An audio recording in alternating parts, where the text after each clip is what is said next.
Good evening, Nick family. I'm your host, Stephanie. Great to be back with you guys. I know I missed last week. I missed you guys. I appreciate this space to be able to talk Knicks with you.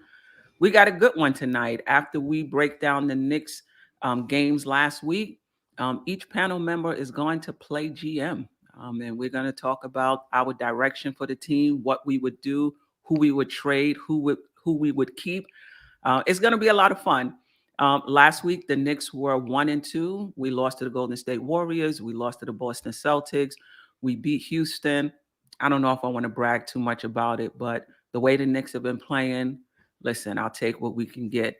I'm joined today by Eru from Die Hard Knicks podcast, Tony, who needs no introduction from Knicks and Bruises, Josh, also, who doesn't need an introduction from the controversy, and then hopefully Ron from Still Knicks fans, and Kevin, one part of the part couple, will also join us. If you haven't already, please subscribe, hit that notification button, and hit the like button if you're enjoying the content.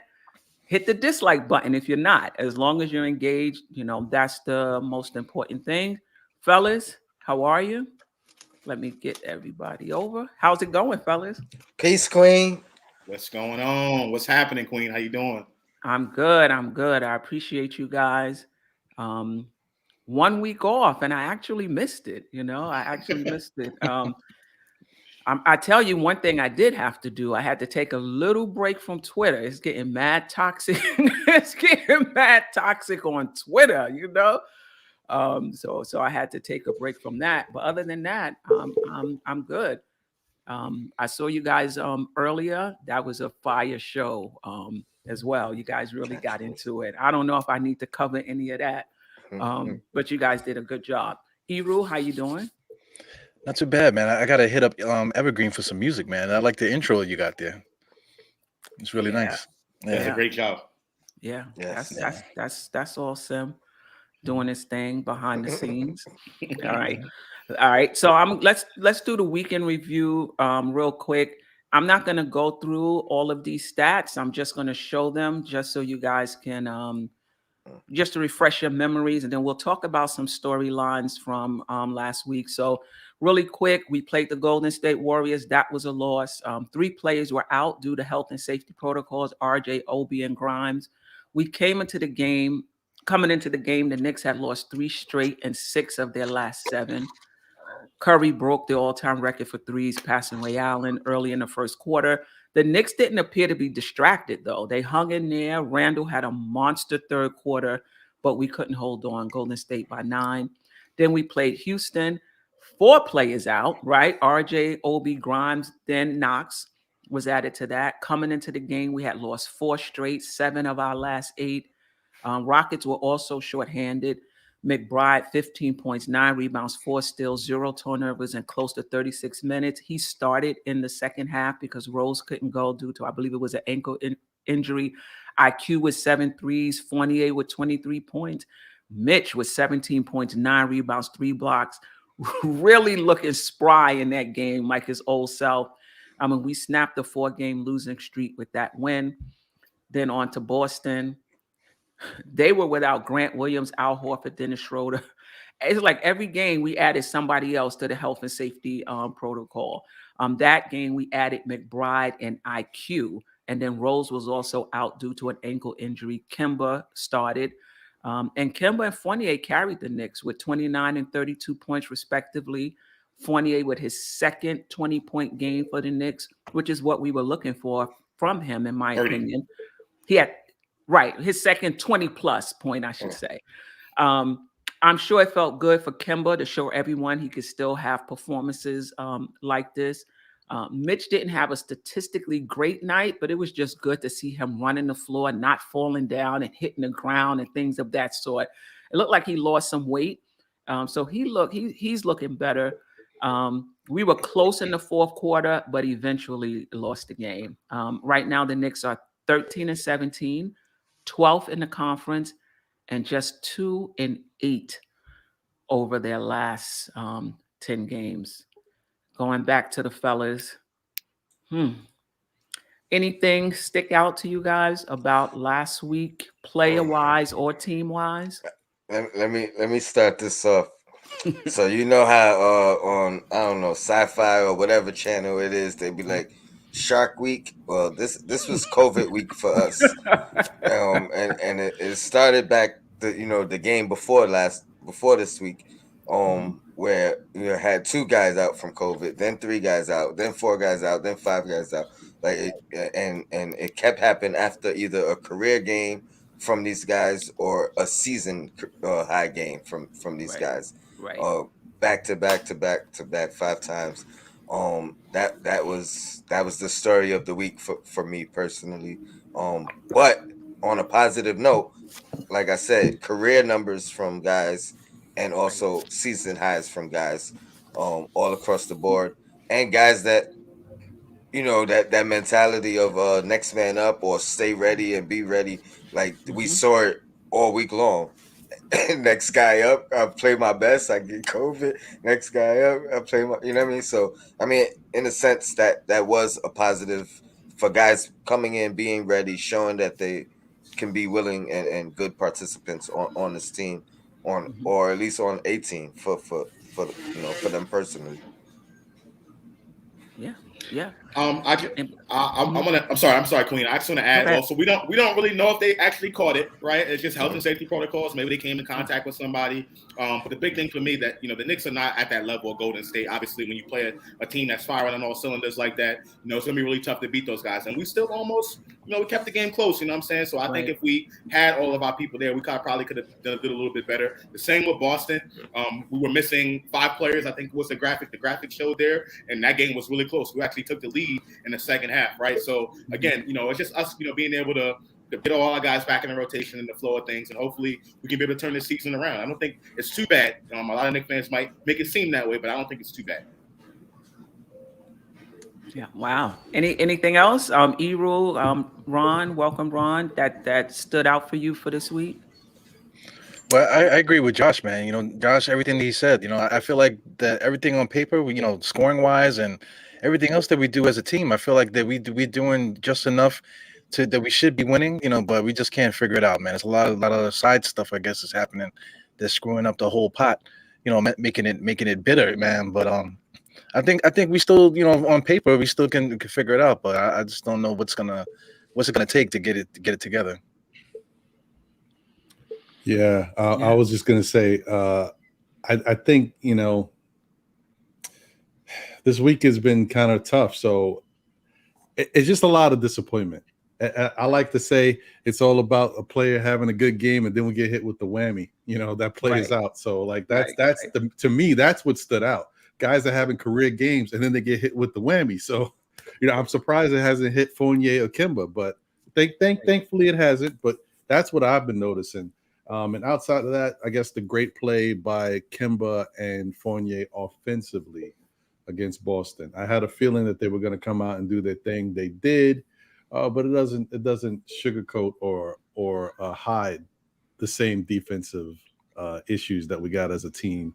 The the Right. the, the same fact that we don't move the ball well. But we played much better against Boston as far as moving. So I'm going to give them credit for what it was. And then we Right. still got to deal with the fact that something's definitely going on with Julius. So Right. I mean, I think what stood out for me is that we drafted very well. I mean, other than Obi, those picks, everyone else, I believe, was picked 25 and Or and later. and later. Mhm. And that gives me a lot of confidence in the front office as far as drafting is concerned. It gives me confidence that, we don't have to really reset and, worry about the lottery, that wherever we end up, as far as draft picks are, I'm pretty confident that, the front office will be able to find, somebody. And that's reminiscent of San Antonio, that's reminiscent of Miami. So that part I thought was great. And I just think, you know, this entire this entire season can be wrapped up in just not being able to make shots, not great team chemistry, defense, and lately, it's coming out that there may be chemistry issues as well. And I know we talked about this last year. Everybody was like, "Oh, we need more talent. We need more talent," but chemistry is just as and important as well. And chemistry is, yeah, obviously is much more fragile. And that's something that we had last year. And even still, if we would just hit some shots despite the bad chemistry, we would be, we would be in a different place. I know Ron has to get out here at 9, but I did just want to ask one or two questions before we get into playing GM. Um, Yeah, sure. should Kemba stay in the rotation when we are back to full strength? Just given how we've seen Grimes, how we've seen McBride, how we've seen Knox. Should he stay in the rotation when we are back to full strength? Ero, I'll start with you. What do you think? Well, given the news that we had today from saying that it's like off the court issues and stuff like that, disrespect stuff going on behind the scenes, I think no way. There's no way that Kemba could get back in there. But like on paper, just eliminating that element, I feel like we could figure it out. I think it just comes down to Tom Thibodeau figuring out a way to get these guys their shots because I've been pointing out a lot, like say guys like DeRozan and stuff like that. DeRozan has an office. He comes in there, they trying to get him to the free throw line, and then he hits his little free throw line jump shots throughout the game. He does that like crazy. With Kemba Walker kind of wants to do the same things, but Tom Thibodeau doesn't incorporate that type of offense. In the game, he just kind of puts Kemba in the corner. That's what he did against Boston. Like he had 29 points like through 3 quarters, and then in the fourth quarter he was hanging out in the corner the whole quarter. So I think if Tom Thibodeau would have used them differently to begin, then we wouldn't be in this mess. But right now, after hearing all of this stuff about the chemistry stuff that's going on off the court, I don't think that Kemba should come back. I think he needs to get out of here ASAP. Well, I'm gonna follow that up with Tony Crow. Try to balance it out before Josh speaks. So I mean, here's the thing. I haven't heard anything definitive about this off the court or this locker room issue. So I'm not gonna base my judgment on that. But I am intrigued and want to know what everybody's talking about. So until I know that, I'm basing it not off of that and saying that yes, he should. I think he should get his starting spot back. I think me and Josh agree that he should have never been taken out the starting lineup. I cited that plenty of times with Peyton last year, how he stuck with him, reduced his minutes. He might play 6 minutes a game, he might play 3 minutes in a game, but he started every game.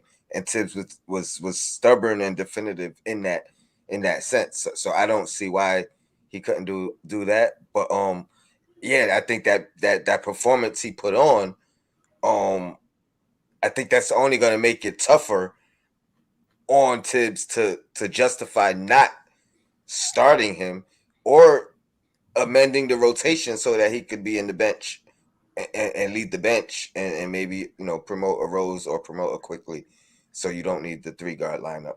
But do you think though, like, do you?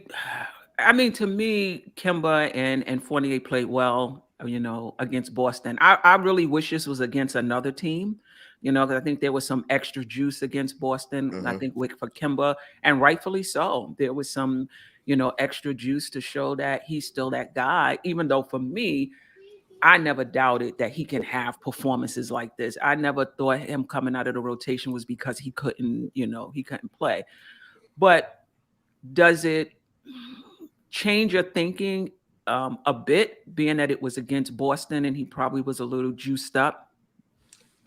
No, because I think even keeping him in that starting lineup and him knowing that his leash is short, I think that should spark him to give his best efforts, best performances immediately. Start the game off and play, play like that, knowing that might keep you in the game. But as soon as you show some type of, like some type of lapse or something that you're hurting us more defensively or whatever the case is, know that you can be pulled at any time.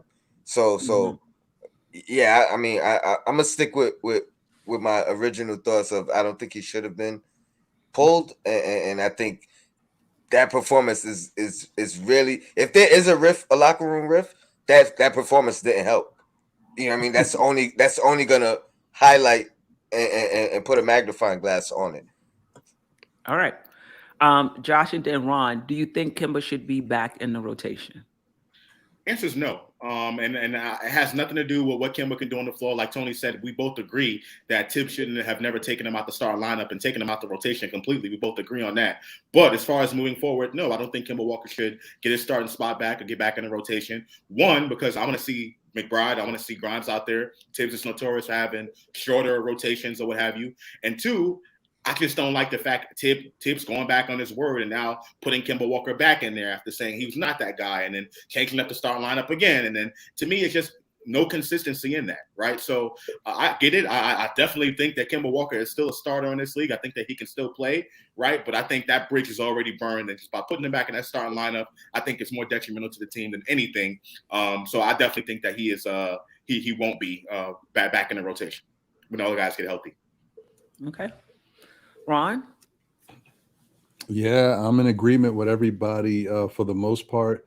I see Tony's point. I see that side of it. But yeah, I don't see it. If we didn't even know that this issue existed, but it looks like there is some type of issue. I did. I predicted it. I mean, yeah, but I guess it's the fact that Kemba was so soft-spoken, so quiet, and so professional in his last press conference when they interviewed him about everything before he got a chance to play. It kind of gives us the impression that everything was copacetic, everything was cool, and now we know that there may have been more going on. So if that is the case, then I don't expect him to play. And I believe me, if Tibbs had enough healthy guys against Boston, he probably wouldn't have put him out there. Yeah, I mean, I think this goes back to Andy's point that there may have been something going on even beforehand that led to him coming out of the rotation. But this is where I disagree with you, Josh, just a little bit. Even if there is chemistry issues, it depends on the type of team you have. And in terms of whether they had issues with Kemba coming out of the rotation. Every team is not going to respond this way, where there's a riff or what have you. And to me, it just shows, in my opinion, just a lack of leadership in that locker room. And as far as Tibbs is concerned, if I'm a coach, I'm not going to base my decision, whether I make a decision or not make a decision, based on whether or not there may or may not be chemistry issues. I have to do what I think is best for the team and hope, that the team has enough leadership to be able to deal with it. And I think the fact that this is causing a rift in a way just kind of lets me know we don't have the right players in that locker room. That's kind of how, and I think that's, Josh, what I meant. And I do apologize for going overboard on it. But I think that's what I meant when I said, if that's what's going on in the locker room, those guys are soft. And I think that was my way of saying, listen, the coach makes a decision and everybody is falling apart. Everybody's falling apart and choosing sides. And, to me, it's just a team that's not focused and doesn't have a lot of leadership. Now, doesn't mean you like the decision. Doesn't mean it was a right decision, but you falling apart. Now there's chemistry. You know what I mean? I've been on teams where the leadership was strong. One person or one situation like that is not going to fracture a locker room, right? So it just tells us that not only do we got shooting issues, not only do we have defensive issues, now we got chemistry and you can even say leadership issues. I mean, is that fair to say we may have leadership issues? Yeah. I mean, I think there is some semblance of leadership on the team, but I do think that that's a fair point that you make about leadership. But I do want to say this. Tibbs has to look at how the guys are playing on the court, right? But he also has to look at these guys in the locker room every single day. And that, for me, that was the biggest reasons why I didn't want to make that move in the first place, because if you know these are the type of players you have, you can't risk losing them. So you have to consider that as well. I think coaches, as fans, we look at the coach saying the coach should do this, the coach should do that. But the coach is the one that has to sit there with these guys every single day at practice, right? And you have to be able to get your team to come to show up. right? So I No think doubt. that part of it as well. I do understand Right. what you're saying about these guys not being strong. Maybe the leadership is not as strong. That's perfectly fine. But as a coach, you have to know that your leadership is not strong, and you have to make decisions based off of that too. So But do for you me, think, Josh? Go ahead, finish. no, I'm saying Finish. I just have a question. for me, I'm just saying Thibodeau Mhm. has to consider all of those factors. I think he did a poor job of considering that aspect of it, and that's the reason why potentially there's a rift in the locker room. But you got to also keep in mind you can consider all of that and make a decision and it not work out. Right. Mm-hmm. So Mhm. if you think about it, all of those guys in that locker room are his guys, except for Kemba and Fournier. So if I'm a coach in that situation and I'm considering all of that, I'm thinking there's two new guys. Everybody else in that locker room is my guy. I wouldn't be expecting this sort of fallout. So he could have considered it, but didn't expect it to play out the way it did. And Right, that was the point I was making on Knicks and Bruises. That exact point. That those guys, they have a year under Tibbs. They know he makes these decisions and those are the decisions. Like they know it's hard to come out of it. It might not be warranted. You might not agree with it personally, but for the team's sake, for the team aspect, you gotta believe and follow what he says. You know what I mean? And ultimately Kemba handled it well, like a professional. You know what I mean? Like he up until whatever's going on now that I haven't been made aware of personally. Did you know what I he mean? though? Did he? But That's this what is I'm the saying. thing. 100% he did. He was Well, still we don't best. know. He was still what we seen. I'm saying. Oh, What yeah. Okay, all right. From what what he's we shown. Right. But We don't. Nobody knows what goes on in that locker room. That's different. but you're right. Tony, somebody said in the Twitter, now I'm just going by he say that when he hit his shots against Boston, he was mouthing at Tibbs, and at one point called him BAN. Yeah, BAN. BAN. Okay. Word? Fine. Now I saw him Yeah. turn toward Tibbs and say something. I don't know. I don't know what it was. And something came out. I'm not sure if you read it in our group about that there is some rifts in the locker room and some leadership issues as well. I was joking with Tony. I was like, you know what? When Kemba said that, when Tibbs told Kemba that he was taking out the rotation, Kemba went inside Tibbs' office with a Bible and they start reading the Bible and praying together. It was all good. Everything was so nice. Kemba's such a nice guy. But I will say this also, and I don't know if this is true. I was reading an article and it quoted Kemba as saying, now I have to go back and look at this press conference that Kemba said, if I'm not starting, I'm not playing. That's what that article in quotes said that he said at the press conference. I think you wonder if he said that to Tibbs. If you're not going to start me, then don't play me. And I said that early on. If that's Kemba's decision, then Kemba needs to come out and say that, and don't hide behind this character of the good guy, the nice guy. You know what I mean? Don't say that to Tibbs, but then leave it up to Tibbs to explain it. You know what I mean?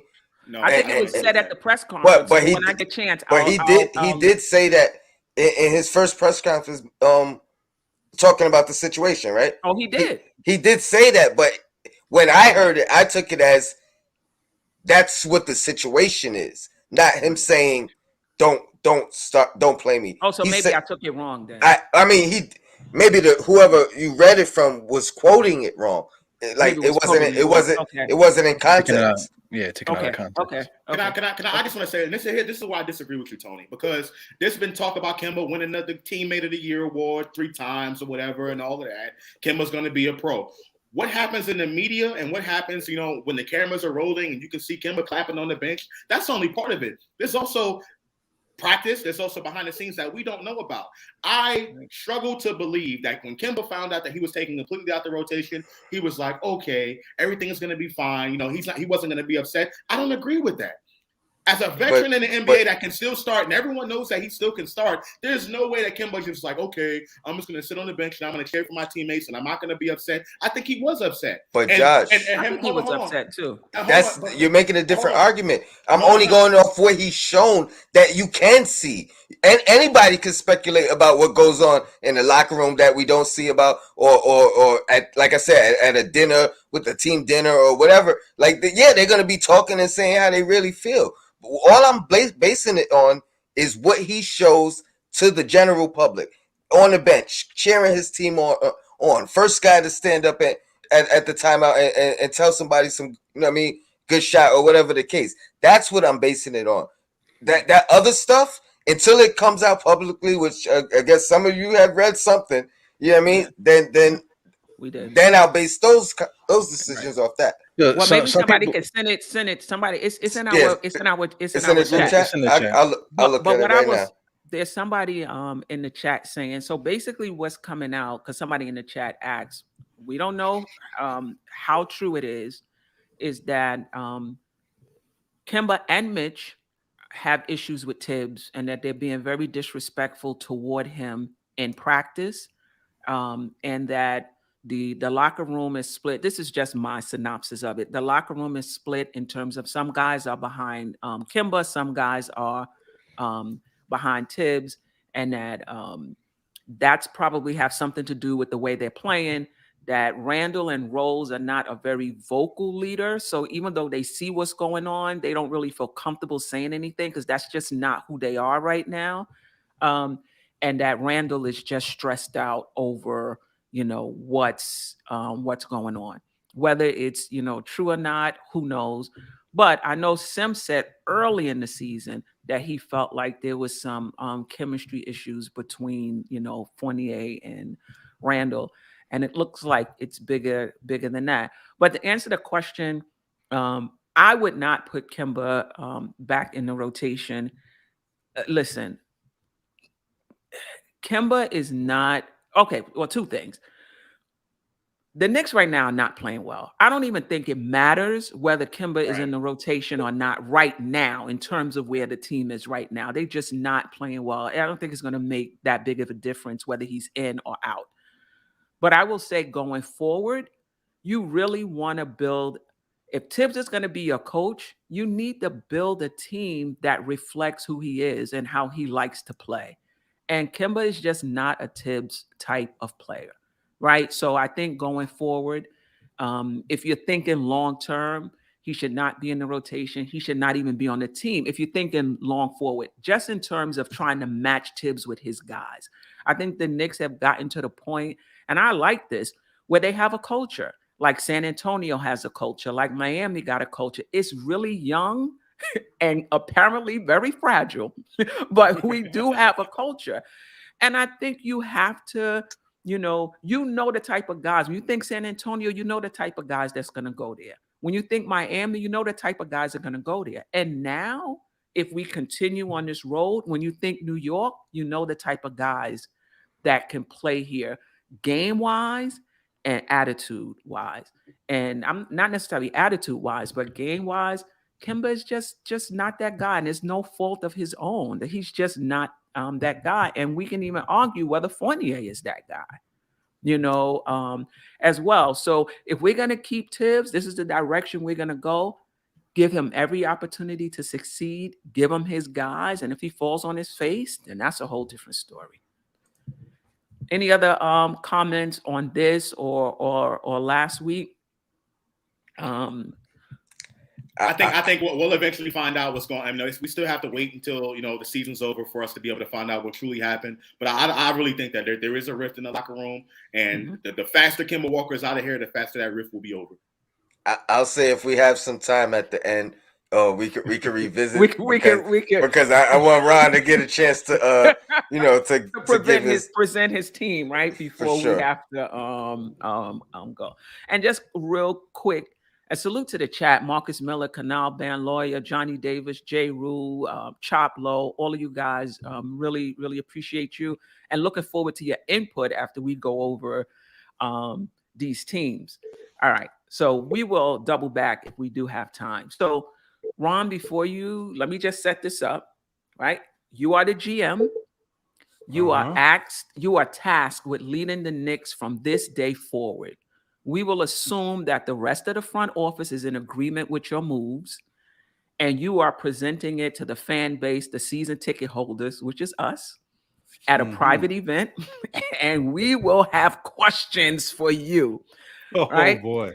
So before you present a team, please share the direction you are taking with this team for this year and beyond. So basically, why did you build it this way? Were you trying to reset the team? Were you trying to stay on a playoff level? Were you trying to build a championship contender? So just kind of let us know the direction. I'll put your team up. And then what's your ceiling for this particular team? And if you miss anything, I will for sure double back. But let me put up your President Ron. Okay. So you know what, Ron? Just say what's your direction first, because when I put it up, it just changed, and then I'll put it up. What direction are you going for with this team? All right. Well, first off, let me just say my name is Ron, and I'm from Still Knicks fans, and I approve this message. That's right.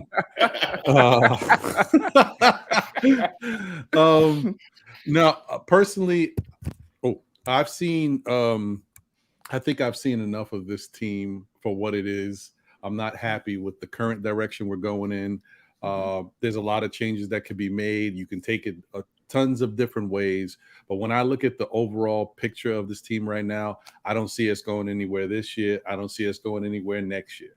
So, and if that is the case in my mind, then we might as well just kind of strip it down a little bit and kind of champion the youth movement. We've got some really good young players. Yeah, they're still a little raw, still a little green as far as NBA experience, but they've got talent. And with the right direction and leadership and cultivating, I think they could be really good. And then if you can put some other young pieces around them that are established and know how to play the game, and also are good team players, I think that will help the overall team. And this team might make a lot of noise. In my mind, I know. Before I say this, guys, I know we don't have that type of talent, but in my mind, I envision us like a young OKC. That's what I was trying to put together here. So a I'm team going to that show could be you a good for a team. while. I'm going to show you a team. I'm going to show you a young OKC lottery bound team. No, I'm kidding. Young OKC team. and I want you to let me know what's the ceiling of this team this year. Okay. So Right. This is Ron. You want to do it, Ron, or you want me to read it, or you want to read it? You could read it if you want. I mean, no, you can read it, and then I'll you'll just comment tell you, on it. Yeah, Okay. sure. So Ron, as the starters, he has McBride at point guard, RJ is the shooting guard. There's a trade for Ben Simmons, who would play small forward. I hope I got that right. Yeah, Obi that's at correct. the power forward. Okay, and Mitchell Robinson at the center. That second unit coming off the bench would be Rose, Grimes, Dylan Brooks out of Memphis, and we'll get into the trades. Kevin Knox and Sims, and then situational. He talked about trading Fournier and Kemba in separate deals to the Clippers and Minnesota for picks and expiring contracts. So 3 of those would fill out the situational. Because I have Selden twice. 3 of them would fill out the situational players, and then we would have Luka, who's now in the G League, and Selden, who's on the end of our bench. So out is Kemba, IQ, and Fournier. Burks, Randall, and Noel is out. Bring in Ben Simmons. Bring in I put Desmond Bain, but it's Dylan Brooks, correct? Right, that's correct. That's my mistake. Bring in Dylan Brooks. Okay, talk about it, Ron. Yeah, so my thought process here is I feel like in order to get Ben Simmons, the 76 is going to want a lot. So for the Knicks standpoint, you already see what's going on with Julius Randle. We don't necessarily know exactly what's happening with him, and I don't feel that the team is being built in order to get him to the point where he needs to be, so we can see that Julius Randle we saw last year. And if we're not going to do these type of things, outside of bringing in some retread point guard who just comes in with a name, I think we should move Randall because he does have a lot of value and can give us the most bang for our buck. We package Randall with Burks just kind of to make up the money because I think if I'm not mistaken, Simmons makes more money. and you throw them a pick. Now, I don't want to just throw them a pick for the sake of throwing them a pick. I'm throwing them the Charlotte #1 because it's so it's so conditional. It's they got to finish in a certain and it's high, like up to 18 or 19. I forgot what it is, and that's for the next 4 years. And then if Charlotte has a better team than that and falls out of that ranking in the 4th year or 5th year, it becomes the #2 pick. So I don't know. I think Charlotte is trending upwards. Yeah, they're having some struggles right now, but they've got some good players on that team. They might just need to tweak it around, but they can be a decent team for years to come, to be honest. So I don't think that pick is going to be much value. And that's just something that you can kind of throw in there to make the trade look a little better. So I'm thinking you bring in Ben Simmons. He's your facilitator. We know he's one of the best defenders in the league. Obviously, having McBride out there and Ben Simmons, RJ, imagine the backcourt defense. And then you still keep Mitch. Although after what you just said about the riff, I don't know, Mitch might have to go. But for right now, let's say Mitch is cool. You still keep Mitch and you put Obi in that starting lineup. That's a young, explosive team, high athleticism, and a lot of good defense. So what's your ceiling on that team? This year, if that was to happen, I could say that they could probably, make the playoffs and possibly get out the first round. I wouldn't put them further than that because of the fact that they would need to build on team chemistry and experience. And also, I feel like Ben Simmons needs to get over that playoff hump. He might be able to do some good things with the Knicks this year if that was to take place, but you need a little time and you still got to do a little tweaking. Right. Okay. But I do see them going a lot further the following year because of the fact that the pieces I'm putting together are just things I'm throwing together right now for this year. Next year, you could do some more exploring. You can see who's out there in the free agent market. And you also have some draft picks that you can still, acquire some more talent to fill out the roster. And the other addition that I think is really good that can help them off the bench is Dylan Brooks. Because Memphis already has a good situation, and Desmond Bane has shown to be a very valuable asset. So they might be willing to part with Dylan Brooks. Plus, Dylan Brooks makes around 30-something million for 3 years or so, whereas you're getting IQ that can help them in the point guard / combo guard realm. You still got Desmond Bane there doing his thing. IQ can come off and give them that spark, and IQ only makes, the rookie salary. So it saves them money, gives them an asset, and they can allow Desmond Bane to grow into that role that he seems to be flourishing in right now. Yeah, and the Knicks get a guy who can put up 20 points a game. Easy. So, and he's a pretty good defender. Right. So, and we'll get to, and listen, there's no right or wrong answers to how to build a team, right? It's just a matter of picking a direction and just making sure the moves you make are consistent with that, with that direction. CP the artist, shout out to you, CP the artist says that team has 0 shooting. And somebody else said that if you have Ben Simmons, you need to surround him with a lot of shooting. Can you pull that roster up again? Oh, yeah, absolutely. Yes, sure.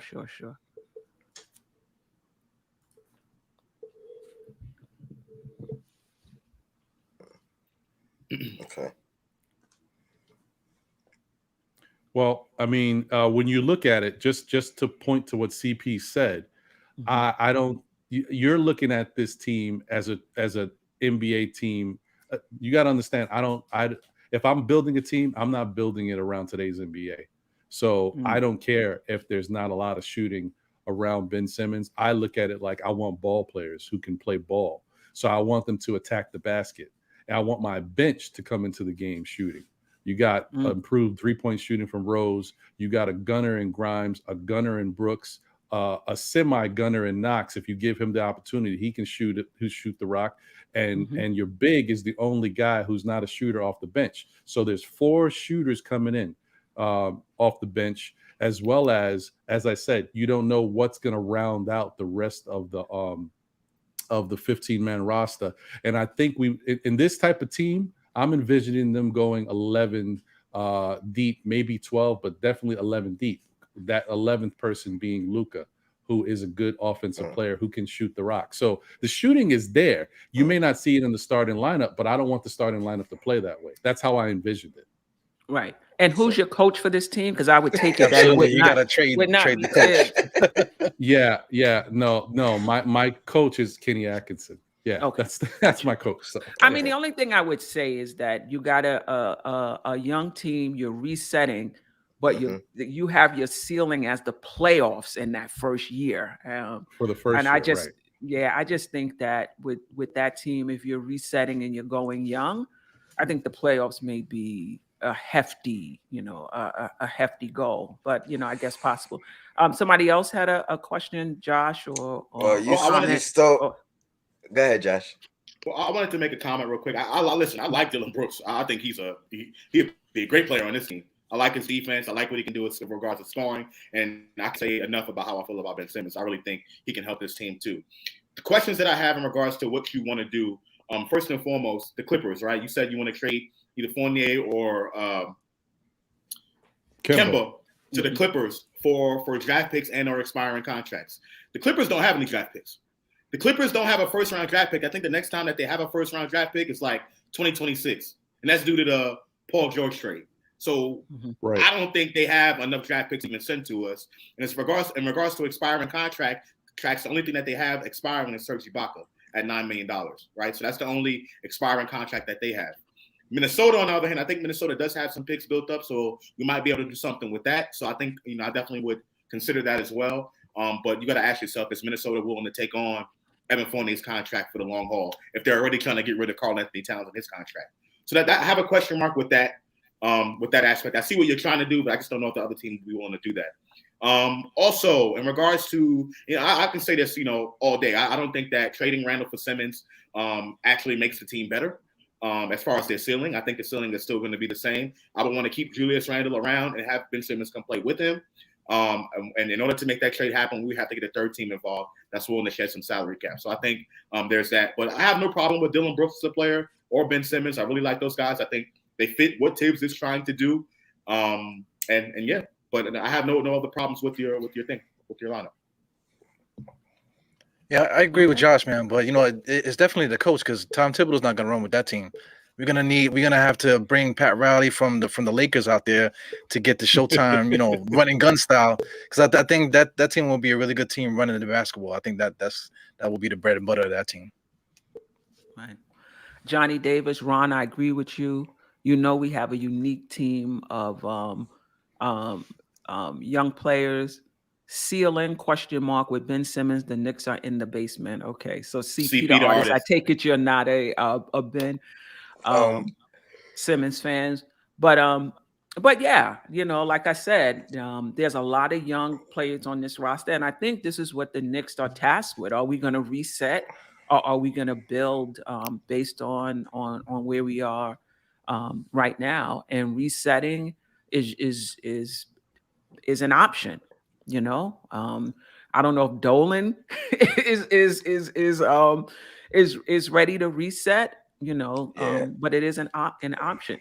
Anything else, Ron? I know you got to do your show. Yeah. I think if Tibbs is willing to coach a younger based team, I think that team actually, like, you don't have to technically get rid of Tibbs unless he's against it. But if he's willing to do it, I think there's enough defenders on that team that Tibbs would be able to maybe get the most out of them offensively. I might even be looking to make something of a splash with moving RJ in that particular sense, if I'm going that route. But I think that's a large like you said, that's a large rebuild. That's pretty much starting from scratch. I don't know if we're there right now to just turn it all over. I mean, I hear you guys, but before I get out of here, I just want to say that I don't think it's that much of a rebuild. I think these young guys are a lot better than we give them credit for. I'm not saying I'm all bought into the fool's gold. They would struggle. They would have some nights where they'd put up some stinkers. But I think Kenny Atkinson is my coach of the future. But when I envision this year, obviously Tibbs is the coach. And I think what Tibbs would bring to them defensively, what he would help instill in them would Mhm. make them a very dangerous, a fast, dangerous defensive team, which that is what I'm envisioning. Because I think that some of these guys can play some good ball, and I think if you do this and get rid of some of this other vet weight that may not be working out, you get Randall out of there, so the ball can just be free moving to all bodies. I think RJ kicks it into another gear. So that's like I'm looking at what it Mhm. unlocks as well Mhm. as how Mhm. these guys are all young and can do things in the future. But Mhm. I mean, obviously, guys, if things were different, I want to win now team too. I want them to go out there and ball, make the playoffs, and take it to the next. I don't see it. So Right. Right. that's what I got. Right. Well, I Uh, appreciate you.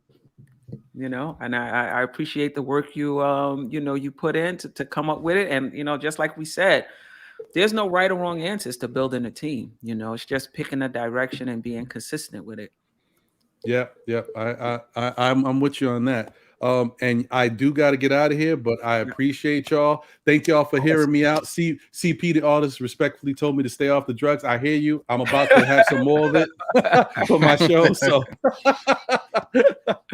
but thank y'all for having me. Appreciate you, Steph, as Of always. course, of course. Yeah, man. And I'll tune in later and watch what you guys came up with, because I'm interested to see. And, Right. and y'all, once y'all finish over here with the Queen, come see Still Nick fans. We chopping it up. Absolutely. We'll Yes, do sir. it. Yes, sir. All We'll right, do it. y'all. Later. All right. All right. Well, I guess I'll go next because Kev is not here, and then we'll give you guys an opportunity to basically talk about what you would do. As far as my rationale for the team I'm about to present, I'm taking the direction I believe the Knicks are taking. Okay. No one knows for sure, but I'm taking the direction I believe the Knicks are taking. Listen, they hired Tibbs. I think when you hire Tibbs, you're in win now mode. And win now doesn't necessarily mean this year, but you're trying to win in the near future. They put together a front office of specialists to win, to get the talent through the draft, through free agency, capologists. And I just don't believe Dolan wants a reset. I think Dolan wants this team to win as well. We're drafting better. So I don't think we have to go into the lottery to get good talent anymore. I think we could still try to make the playoffs. And if we don't, wherever we pick, I think that this front office will be able to find us somebody. So basically, what I'm trying to do is I'm trying to keep us in the playoffs. I would like us to be a perennial playoff team. I want to keep our roster flexible so that if a superstar or somebody comes along that can take us into contention, we got flexible contracts or we got enough talent to be able to make that trade. But until then, I'm not trying to tie up all of my salary in mediocre players, right? Be in the playoffs, stay flexible, and if something pop off, be in a position to take advantage of it. And I think that's what the Knicks are trying to do right now. All right, so this is my team, and I did my trades through Franspo, so they work. They were successful. Okay.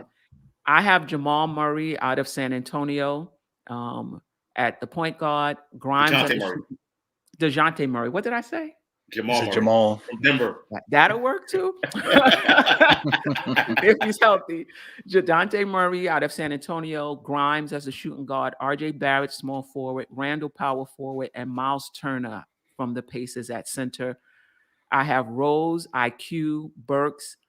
I think I spelled his name wrong. Samanek at the power forward, Noel at center, and situational is McBride, Kemba prior to what's going on now, Wayne Selman, Taj, and Sims. So Murray and Turner is in, Obi, Mitch, Fournier, Knox is out, but we were still able to keep RJ, IQ, Grimes, McBride, and Sims. So still able to keep some of our youth. Um, in the trade machine, and again, these trades were successful. Obi, Knox, and Mitch for Miles Turner. They may want a draft pick or two with that, but that trade did work. I put Fournier for San Antonio because I feel like he's a San Antonio type of player. But him with 2 first-round picks and a second-round pick, it was successful. Whether or not San Antonio would go for that is another story. But what I was trying to do was to keep the vets. I see, Randall playing a traditional power forward role where he's scoring and he's rebounding and he's not facilitating. You got that stretch 5 in Turner. You got DeJounte Murray at the point of attack, as far as out the first line of defense, keeping people out the paint. You got Grimes as a shooter. So again, this team is built around trying to stay in the playoffs, stay flexible. Even if the contracts are not flexible, DeJounte Murray and Turner has value around the league. If there was a superstar that was able to come available, we would be able to trade for them. So that was my direction of the team and where I would go. And I'm interested if you guys have any questions, or somebody said DeJounte Murray doesn't get the ball because Randall needs it. Go ahead, I see Tony. you didn't trade Kemba. I love it. Yeah, I'll get to that. Yeah. I have no gripes with it. If I was gonna try to attempt to amend it a little bit, Mhm. I would try to keep Obi.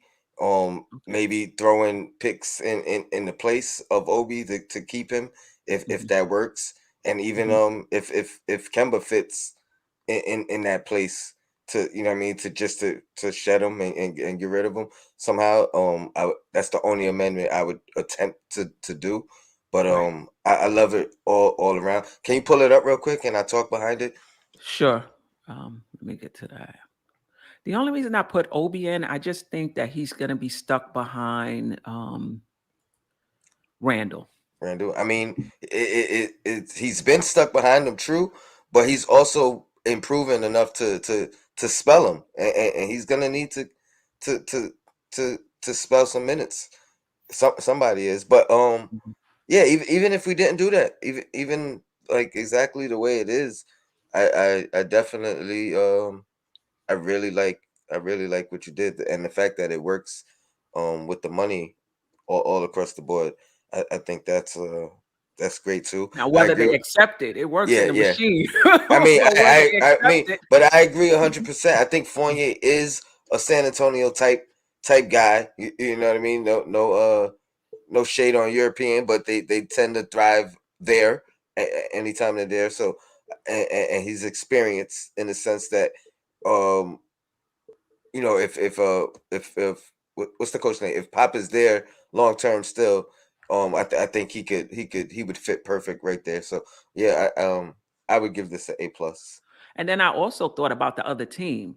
Like the Pacers want young players. They're not going to Hmm. want a Kemba. If they're giving up their veterans, they're not going to want to take ours, right? That They're going to want they're that going to that is want young players. that's true. So I just want to make a Yeah, comment yeah, yeah, about yeah. Of your course. lineup, Steph. So first and foremost, I like the trade for Turner. I really do. I'm not sure if the money's going to be able to add up. I think who you have, Ob, Mitch, It's and successful. It was successful. I'm who else was in it? Ob, Mitch, and who was the other person? Knox. Knox. Okay, yeah. So that money adds up. I love that trade. I absolutely love that. Mitchell Robinson right now, as it stands right now, has zero trade value because his contract is so low. So Right. getting him in there and getting something back from him, I think is always a plus. The DeJounte Murray trade, I think that's way too much to give up for DeJounte Murray. Way too Mm. much. 2 first-round picks and a second-round pick plus Fournier, I think that's way too much for him. And he's only making $14 million. I understand that San Antonio would definitely want a draft pick if they're going to take on Fournier's contract, but I Mhm. just think that's way too much to give up for DeJounte Murray. That's I like centerpiece. yeah, I like what you did there, and I think the reason why it works out is because that trade puts the Knicks underneath the salary cap by bringing back a smaller contract. But I'm not giving up 2 first-round picks for DeJounte Murray. plus Fournier. But I'm just not doing why are we holding on to the first round picks? We got so many of them. No, I I mean, if agree we with you. could do it, with one, do it. But if they say they want another one, I'm not gonna draw a line in the sand and say no, we're not doing it. But I hear you. Don't go in with two. Go in asking for one. I got a hear you. solution. I would do one. Yeah, one first and 2 seconds, and we'll call it even. Right? I still think that's too much for DeJounte Murray. Wow. I really do. I like it's a triple-double threat, though. I like DeJounte Murray. Don't get me wrong.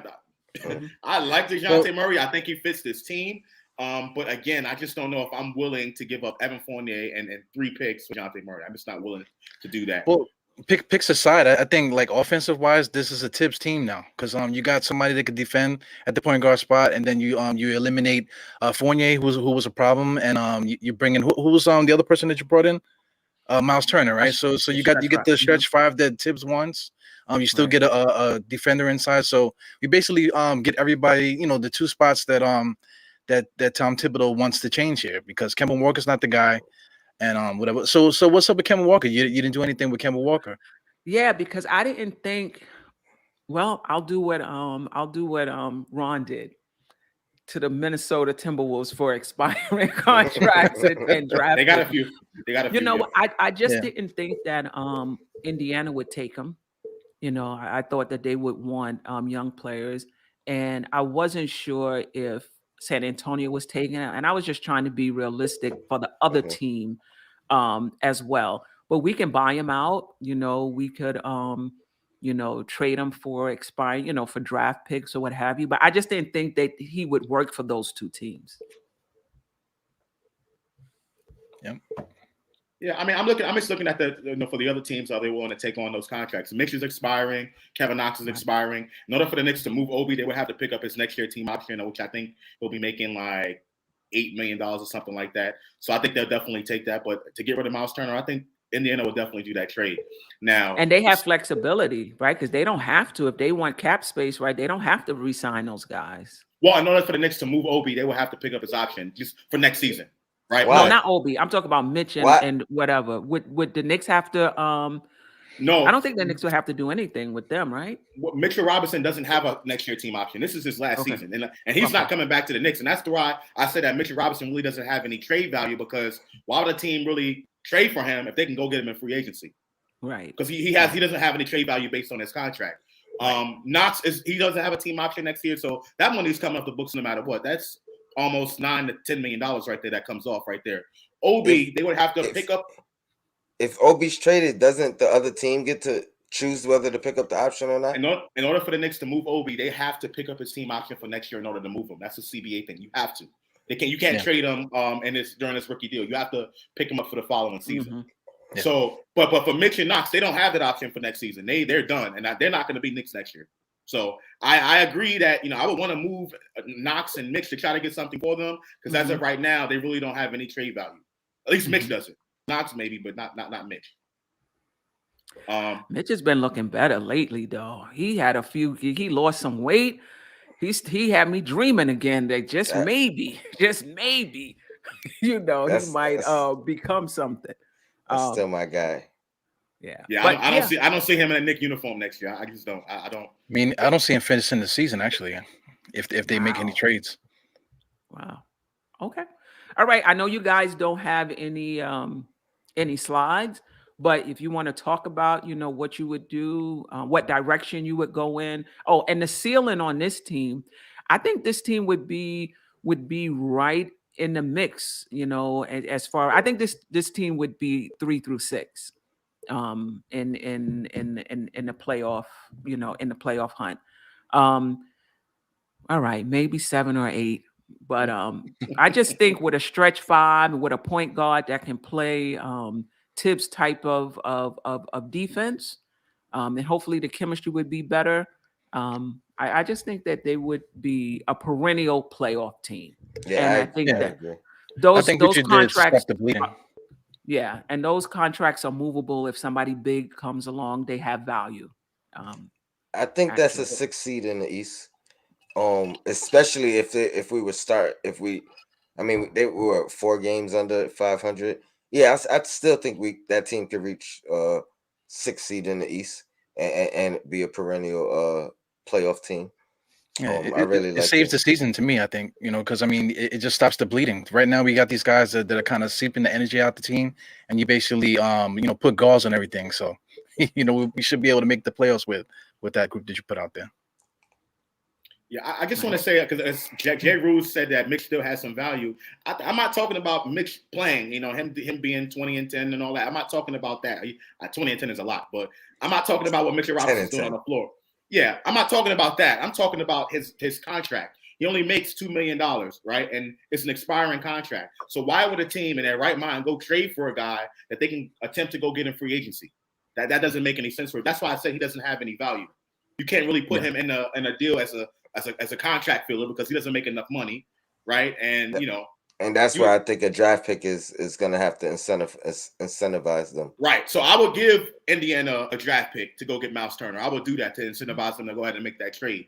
I think if you add a draft pick to them, I think that it works out. So maybe take one away from the San Antonio trade, put one there. I think we're talking good. Right. But would you let that first round draft pick hold up a trade for DeJounte Murray if San Antonio asked for 2? Yeah, for me, 2 draft picks. Two draft picks. Nah. That's too much. Can I for Murray. Mm-hmm. Can I go next and then Yeah, maybe absolutely.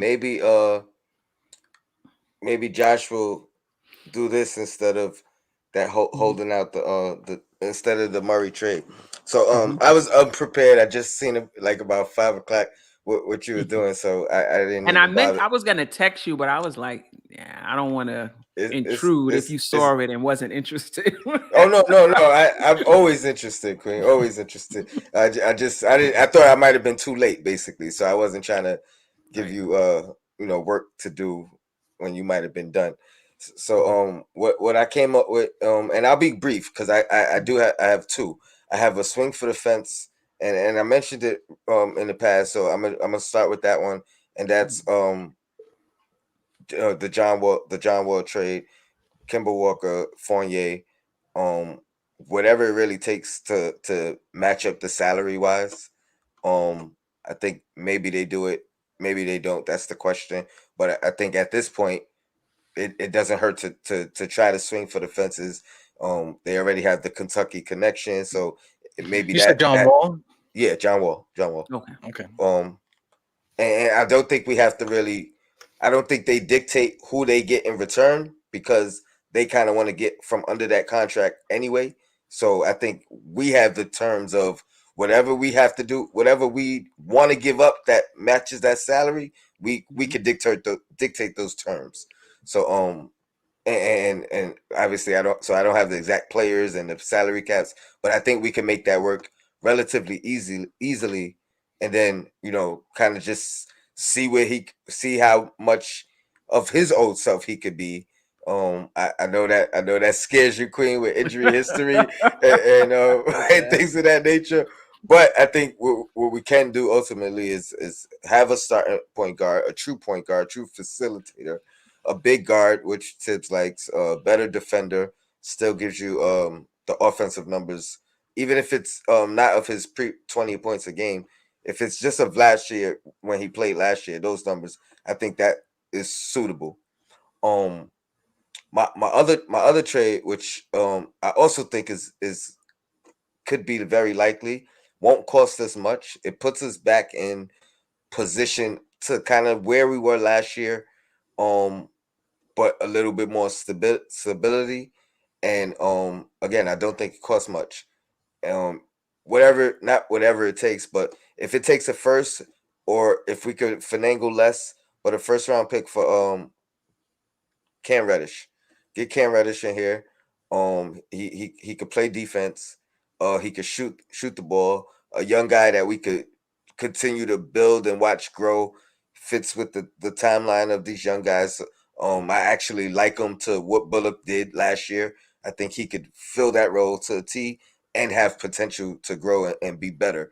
So if it takes a first, I'll do that. If we could do it for less, Knox in 2 seconds, I'll do that. You know what I mean? Doesn't cost us much, and I think it fills a need. then I would flip Kemba Walker back to Boston for Dennis Schroeder. I think they take that trade because it's not the salary they gave up for him. You know what I mean? So now it's almost like, man, we brought Al Horford back, and we still have Walker. You see the relationship he still has with those guys. Evidence after the game he just played against them, and all the hugs, and like they act like it was no COVID risk at all. Like he was hugging every single Boston Boston player after that game. So I think the team loves him. His former teammates. I think at his price tag, it's not hard to finagle. There's rumors that they're trying to get from under Schroeder, which is actually he's actually making less. So maybe we get another young, smaller salary back with them. Maybe even Pritchard. And if we had to give them a pick and get Pritchard back as well, I like that young kid. I think he's a scrappy young point guard. I don't know how he fits with. Obviously, we got Deuce, we got Quickly, whatever the case. But I do like that kid. And then whatever move we could do to move Fournier in some type of a salary dump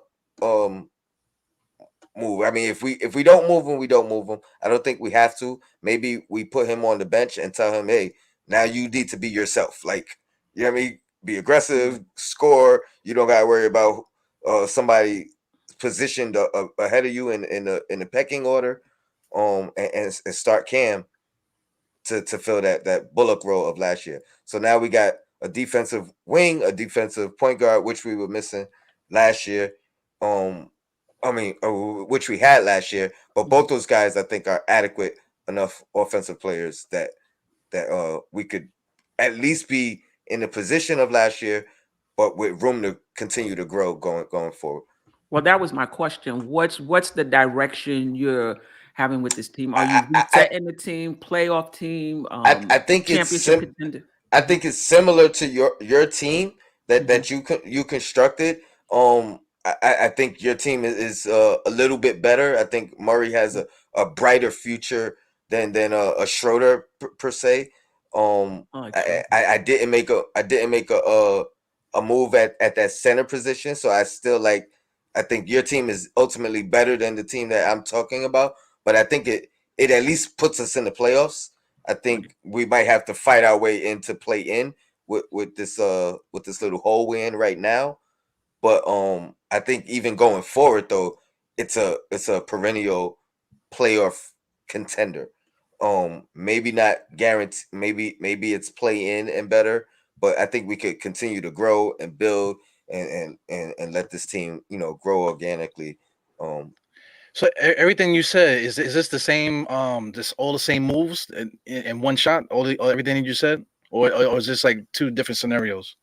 Oh, it would have to be. I mean, however we do it, if we could do a 14 trade and that's what we're giving up and getting back, yeah. But if I was putting it as two separate trades, the Boston trade, featuring Kemba going back, and us getting Schroeder, and I Well, think so. That well, you had mentioned John Wall, Reddish, oh no, Kemba. You know, that's two separate trades. John Wall was a swing for the fence. Just get rid okay. of. We made a mistake with Kemba and Fournier. Let's move both of them in the package. We're only getting one guy back, but you know what I mean. Like, let's just admit to our mistake. The second scenario is it was Kemba Walker to Boston and um The Reddish. the Reddish trade, which I Okay. think are relatively very small trades, but I think they could be big impact moves at least to finish out the season. I think it makes us a lot better defensively, and these guys they're kind of lacking offensively anyway, so it can't be worse than what we had what we're getting from Walker and Fournier respectively this year. And in this move, we're not getting rid of Fournier as of yet. We can down the line, but we could just relegate him to the bench and let him say, shoot with those shooters on the bench, score, be the number one option. So, Right. The only go ahead, like, Josh. Well, I just want to say there's absolutely no way I'm trading for John Wall at his current contract. I'll only bring on John Wall if he's bought out by Houston and Knicks can find a way to get a roster spot for him. But there's no way I'm trading for John Wall, who is going to be a free agent at the end of next season, right? So are we trading him and then having his money come off the book, try to lay someone in free agency? That's basically doing what we've been He trying to makes do for the past. 44.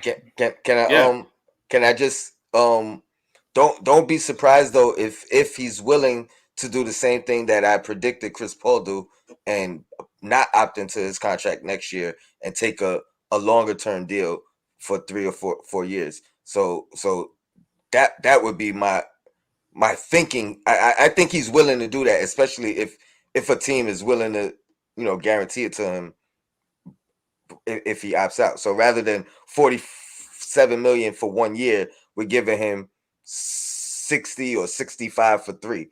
I think he does that because there's no guarantee what he's going to make after this 1 year contract. Same argument I made with regardless, you still got Chris to find Paul. cap space for him. You still have to find the cap space for him in order to do that. Right now, the Knicks are at this current season, they're cap strapped. They're at the salary cap or at least a little bit above it. So they would have to find a way to let some money go some way, somehow in order to be able to afford John Wall. Yeah, so I see what you're saying.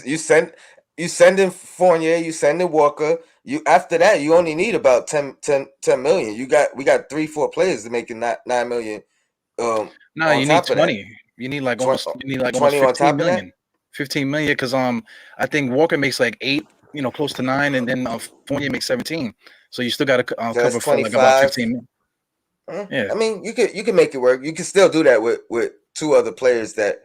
Yeah, I mean you could do that with Knox and Noel. You could do that with Knox and. Yeah, but look at the situation in Houston. What does Houston want to do? I agree, but what are they going to really get for John Wall from anybody? You know what I mean? That's what I'm saying. Like it's easy to make that happen because they can make moves after the fact with what they get back if we do that. But honestly, even in these 2 scenarios, I like the other trade better. I like staying the course, bringing 2 defensive guys in at point guard at the wing. Reddish still has a upside as a shooter. I think Schroeder still has an upside as well. And I think we can move forward with a very similar team from last year with more offensive ability. Now, let me ask you a question. You would prefer Reddish in the starting lineup over Grimes and RJ? I would start. I would move RJ back to the 2. I would start Reddish at the 3 over Grimes. Over Grimes as of right now. I like what I see from Grimes. I mean, I wouldn't even be opposed to starting Grimes just because he's been on the team. He's what I mean. It's not acclimating him in, but so I wouldn't opposed to be opposed to either one. But I like Reddish's size. I think he can play the 3. I think Grimes can play the 3 at what I mean in situations or in a switch, but I wouldn't put him there full time. Right. The only thing with Reddish, I feel like we got a lot of young players on this team. Yeah, a lot of young players on this team already. And if you're not resetting, I just think we got enough already. Unless we're going for a reset. I also think that it could bring out the best in Randall. I mean, in RJ, especially if they're playing side by side. You know what I mean? That might just spark something in RJ. And then my question, with bringing in, or even with Fournier in this situation, it seems like he's not gonna just bow down to Randall. You know what I mean? Mm-hmm. So even if we move him to the bench where he could just, hey, now you could be you. You don't got to worry about the Randall. You know what I mean? Or you're not. You could be the number 1 option basically coming off the bench. Reddish will literally just play his part, play his role, play good defense, shoot open shots. You know what I mean? And I just think he fits the Bullock role better than a Fournier. I think a Fournier would be better suited as the number 1 option on the bench, or even running with those young guys where they kind of share the ball and everybody's the number one option. You know what I mean? Right. So Right. Okay. Any other questions Well, on that before we move? Go ahead. like as far as like the potential divide, like it doesn't really like help that chemistry problem.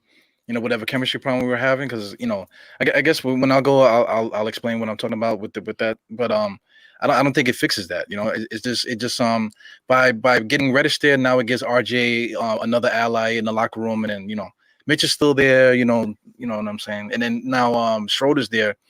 I think he might ruffle some feathers too, man. 'Cause he's a little weird, kind of weirdo kind of guy. Sorry. So I yeah, don't know if Tom Thibodeau would like him too much.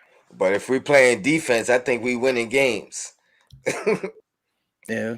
Yeah. I mean, this is what I'll say about, young players. Young players are up and down. And it's just, like, McBride, Grimes, people wanna start them. They're gonna be up and down. And that's their right. That's okay. That's what 1 and 2 year players are. So if you're gonna reset, then absolutely start them.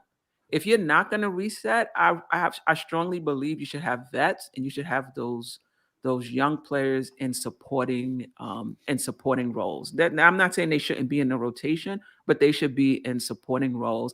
And for me, I've just learned over the years not to get too high off of a game or two, and not to get too low off of a game or two. You just have to have, a bigger sample size to be able to really know if these guys are going to be good in the NBA. But who wanted to thanks Tony. I like Schroeder. I don't know about Cam. I think we may have that, even though he does have the length that we need. We don't have 6'8". that length. But I'm okay with Schroeder. Yeah, I like both of those guys too. Yeah. Anybody else want to go between Eru and Josh? Josh, do I need my Yeah, I mean, pad to write things down and try to? Is this going to be complicated? no, I mean, I don't really have anything specific. But what I Okay. will say is this: right now, the Knicks are currently cap strapped, so they can't get better unless they go out and make some trades, right? So if it doesn't happen during the course of this season, it will happen in the offseason. I totally think that the front office is gearing up to make a big splash with the trade. But with someone that's disgruntled, or perhaps I'm hoping they can lure Jaylen Brown out of Boston, I would love to have him on this team. He is just that's just one of my favorite players. Evan Fournier is going to be kind of difficult to move him unless it's going to be a part of some bigger kind of blockbuster kind of trade, because he is owed money over the next 3 seasons. I think the last season is a team option, so that makes it kind of flexible in that regard. Mhm. But right now, it's very difficult to move Fournier as it currently stands. Mitchell Robinson is currently hard to move him as it currently stands, because a team can go out and sign him in free agency, okay? So I don't know if the trade is going to happen this season. During the course of this season, maybe this team is going to be intact, and ride it out. But definitely in the offseason, I'm looking forward to what the front office is going to do. And hopefully a lot of these young guys that we're talking about probably won't even be here, right? We'll still have some young guys, but it won't be all these young guys. And think about this. The Knicks have 8 second-round picks in next year's draft. 8. There's no way the Knicks are going to ride out and draft 8 players and have those guys play the young guys and all of that. That's not going to happen. So some moves are going to get made. Definitely. And we just got to wait and see. But if this season is not when it's going to happen, it will happen in the offseason. Right. They might extend the roster for COVID situations, so we might need those 8 picks. Shout out to Pete. Pete, I'm just gonna say PDP because I cannot pronounce that last name. Pano. But Pano. shout out to you. He said, I don't see why people think we are in win now mode. If we were in win now mode, we wouldn't have wasted all that money on Fournier, Kemba, Noel, Burks. These guys aren't moving the needle for anybody. But I think that is the point. I think that if we weren't in, it depends on what you mean by win now. I mean, I don't think the Knicks were hoping that we're trying to build a championship contention team this year. But I think the Knicks really thought that they were building off of last year and that they were going to stay in the playoffs with Kemba and Fournier. So by win now, we're talking about just staying in playoff contention, just being a perennial playoff team every year. I think that's where the Knicks are at. Holding their cards and really hoping that something breaks free for them. So that's what I mean when I say win now. that they're just trying to stay in playoff mode. And shout out to State, who said, "Where's his invite?" State, you have an open invite to this show. But I don't know if you were here from the beginning. Ron pretty much created the team for you with all of the rookies and getting rid of all of the vets. I think you would have been really happy with that. Yeah, put it up for him. Put it up for him. Oh, okay. I don't know if you was here, diehard. Let me put up Ron from Still Knicks fans. How does that work for you? Okay, you got McBride, RJ, Simmons, Obi, and Mitch at the center. Rose, Grimes, Dylan Brooks, Knox, and Sims at the center. Out are Kemba, IQ, Fournier, Burks, Randall, Noel. All out. That's 6 veterans. Right? That's it. All you lost was IQ. Right, exactly. IQ is the only young player. I think you would have loved that. Yeah, that's close to what State would want. Other than that, he probably want a grenade thrown into the locker room and just blow the whole team up. Whole thing up. Right. Yeah. Eru, any thoughts on what direction would you want to go in? So wait a second, Josh don't have no players. He just said, "Oh, No. we need to do this, we need to do that," but he didn't give no specific players. Nope. That's what Josh does. No, I just told you what the front office is going to do. That's exactly what the front office is planning to do. That's how the roster is currently constructed. Right now, we have no cap space in this offseason, so they have to improve the team by making a trade. Right, Has to happen. Yeah, Right. so you have you have nothing. Right. In He's terms like- of who would you trade for? Right? He's like, trade No, for I wanna trade- Russell Westbrook right now. I want to trade for Jaylen Brown. I want the team to put a significant trade package together to go get Jaylen Brown. Give You him giving up RJ. RJ? Yes. No question. No hesitation. And a pick? I would give up RJ. So that scenario with Queen about giving up 2 first-round picks, I will give up RJ. I will give up 2 first-round picks and another contract filler to make that work. Easily. No question. Another player who I feel the same way about, Brandon Ingram from New Orleans. I feel the same way about him. I would give up 2 first rounds and RJ for them. And listen, even if it's a little high, you got to think about what the player is going to do for your team. You think about when Milwaukee went out for Holiday, I thought they gave up a lot. But they weren't thinking about that. They were thinking about how he's going to change their team. And I think that's how we have to think too. Sometimes you got to pay a little more because of what that player is going to do for your team. And if Randall's their guy, then maybe you get a guy that he's familiar with. He has a relationship with, and that makes sense. Well, Steph, I actually have Brandon Ingram in my mix, man. So, I guess you're gonna hand me the you're gonna hand me the mic now. Yes. Okay, before we get started, I just want to let everybody know that I'm the fantasy champion from 2020. I still got my thing here, so I'm the fantasy guy here. So my and he's in a good spot this season too. You're in a good spot. Yeah, you don't got to tell everybody. I'm in second place. I had one bad week. That's why I'm not in first. But who's in first though? I have no idea who's in first. I got so many, and I drafted 20th, ladies and gentlemen. I got so many players out doing these protocols. It's not even fair. Me too. Yeah. You're right. All right. Well, let me get into it, man. So, I wanted to talk about the rift. So, I think the rift with the team, I think is real. It might not be as dramatized as the way that they're putting it, but I think it has to do with playing styles. Tom Thibodeau wants to play the same way that he played last year, just with the added pieces to it. Evidence for that is he keeps putting Kemba Walker in the corner to waiting to get a 3-point shot, and then Fournier is basically doing the same thing, waiting to get a shot, rather than any offense being run through both of them, because both of those guys need to have the ball bouncing, in order for them to get off. So that's the rift there. And then also Mitchell Robinson didn't play last year for us. He was hurt most of the year.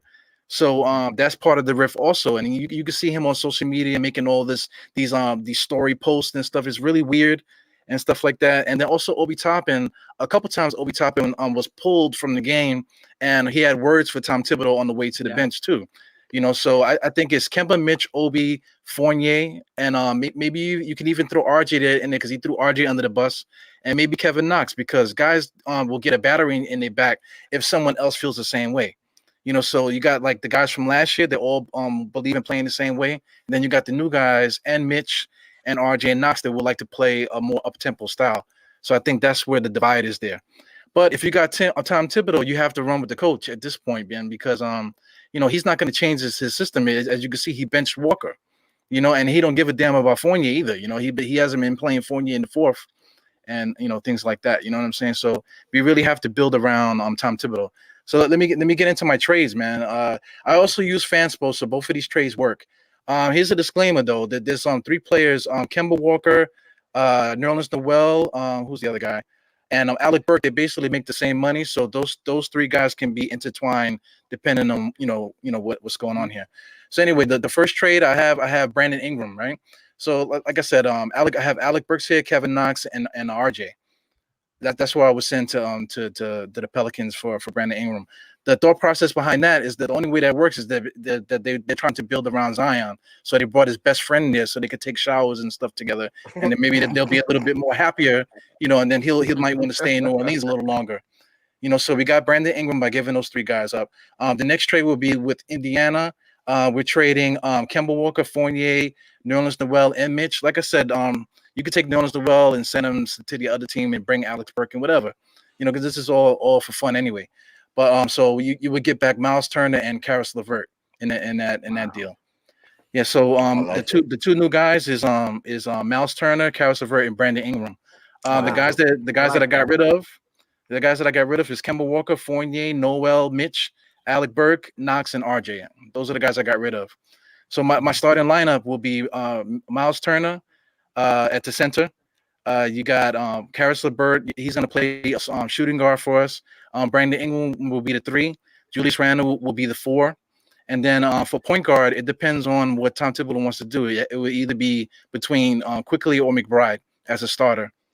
And then coming off the bench, I'm still keeping the bench mob that's been so successful with us. Grimes is going to be part of that. It will be either Quickly or McBride off the bench. Then you got Rose, Obi, and Jericho Sims coming off the bench. So that would be my starting. My 5-man starters, and then the 5 guys rotating after that. So I like it. What you guys think about that? I like it. I mean, what I really like about it, you got 3 players that can get you a bucket. Brandon Ingram, Karis LeVert, Julius Randle, if he ever gets it together. You got 3 players that can get you a bucket. And to be successful in this team, in this league, shout out to Andy. I know he disagrees. You got to have somebody that can go out and get you a bucket when you need it. And we have 3 of them. Let me just read this super chat, and then we'll get to others' comments. Shout out to Kaiser Souls 718 for the super chat. The difference between the Knicks and other franchises are that other franchises develop their young players. The Knicks aren't winning anything, but the kids still don't play. I mean, how do we know that the kids aren't developing? That's just that narrative is just so played out to me. But Josh, they are developing. When McBride got his chance, did you see him when Grimes got his?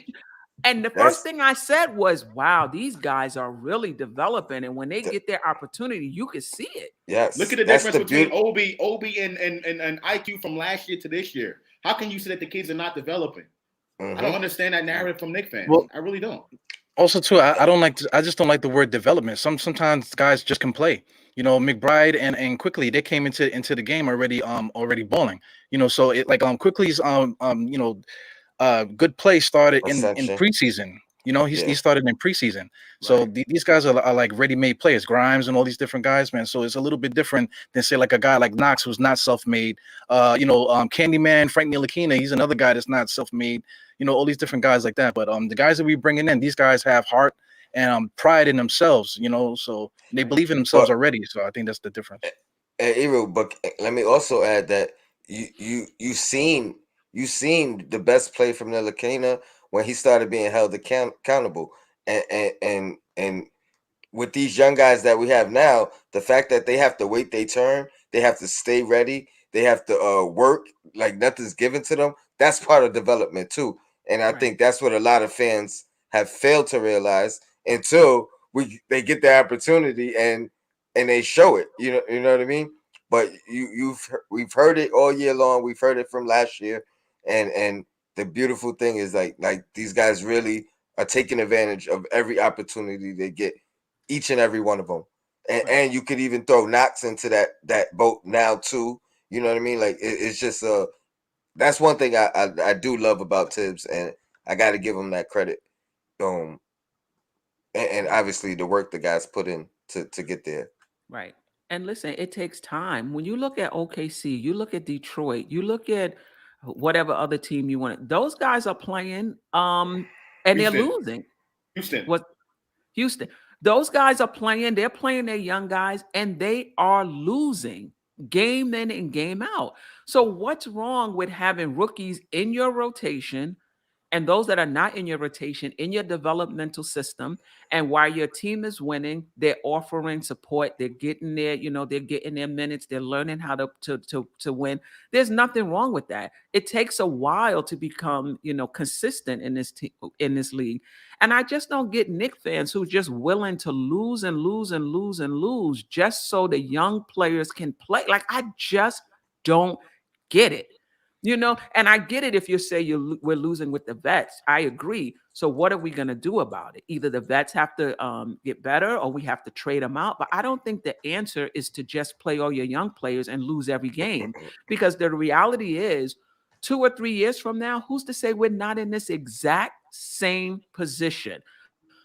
Is RJ going to take the next step? Is Obi going to take the next? Who's to say we're not going to be in this exact same position, needing to make a trade to take the team to the next level? We're already here. Let's just work. Let's just work with this. Any other comments on Ero? I love your team. Any team with Brandon Ingram wins.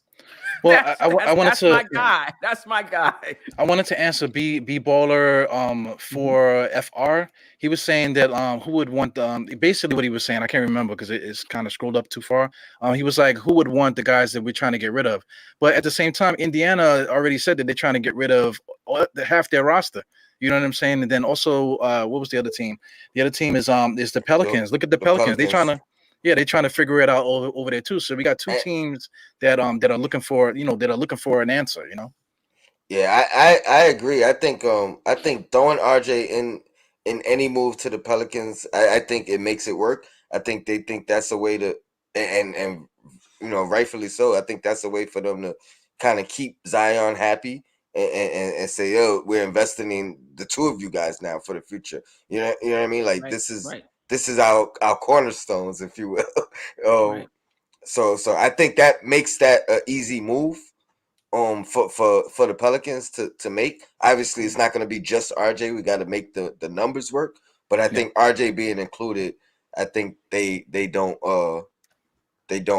back out of it. Even like I think bringing Reddish, and I'm not advocating for signing Zion at all, but I think bringing Reddish opens up the door for Zion long term as well, or down the road as well. Right. But I'm not. I don't want to go that route. Right, and let's not underestimate Karis LeVert.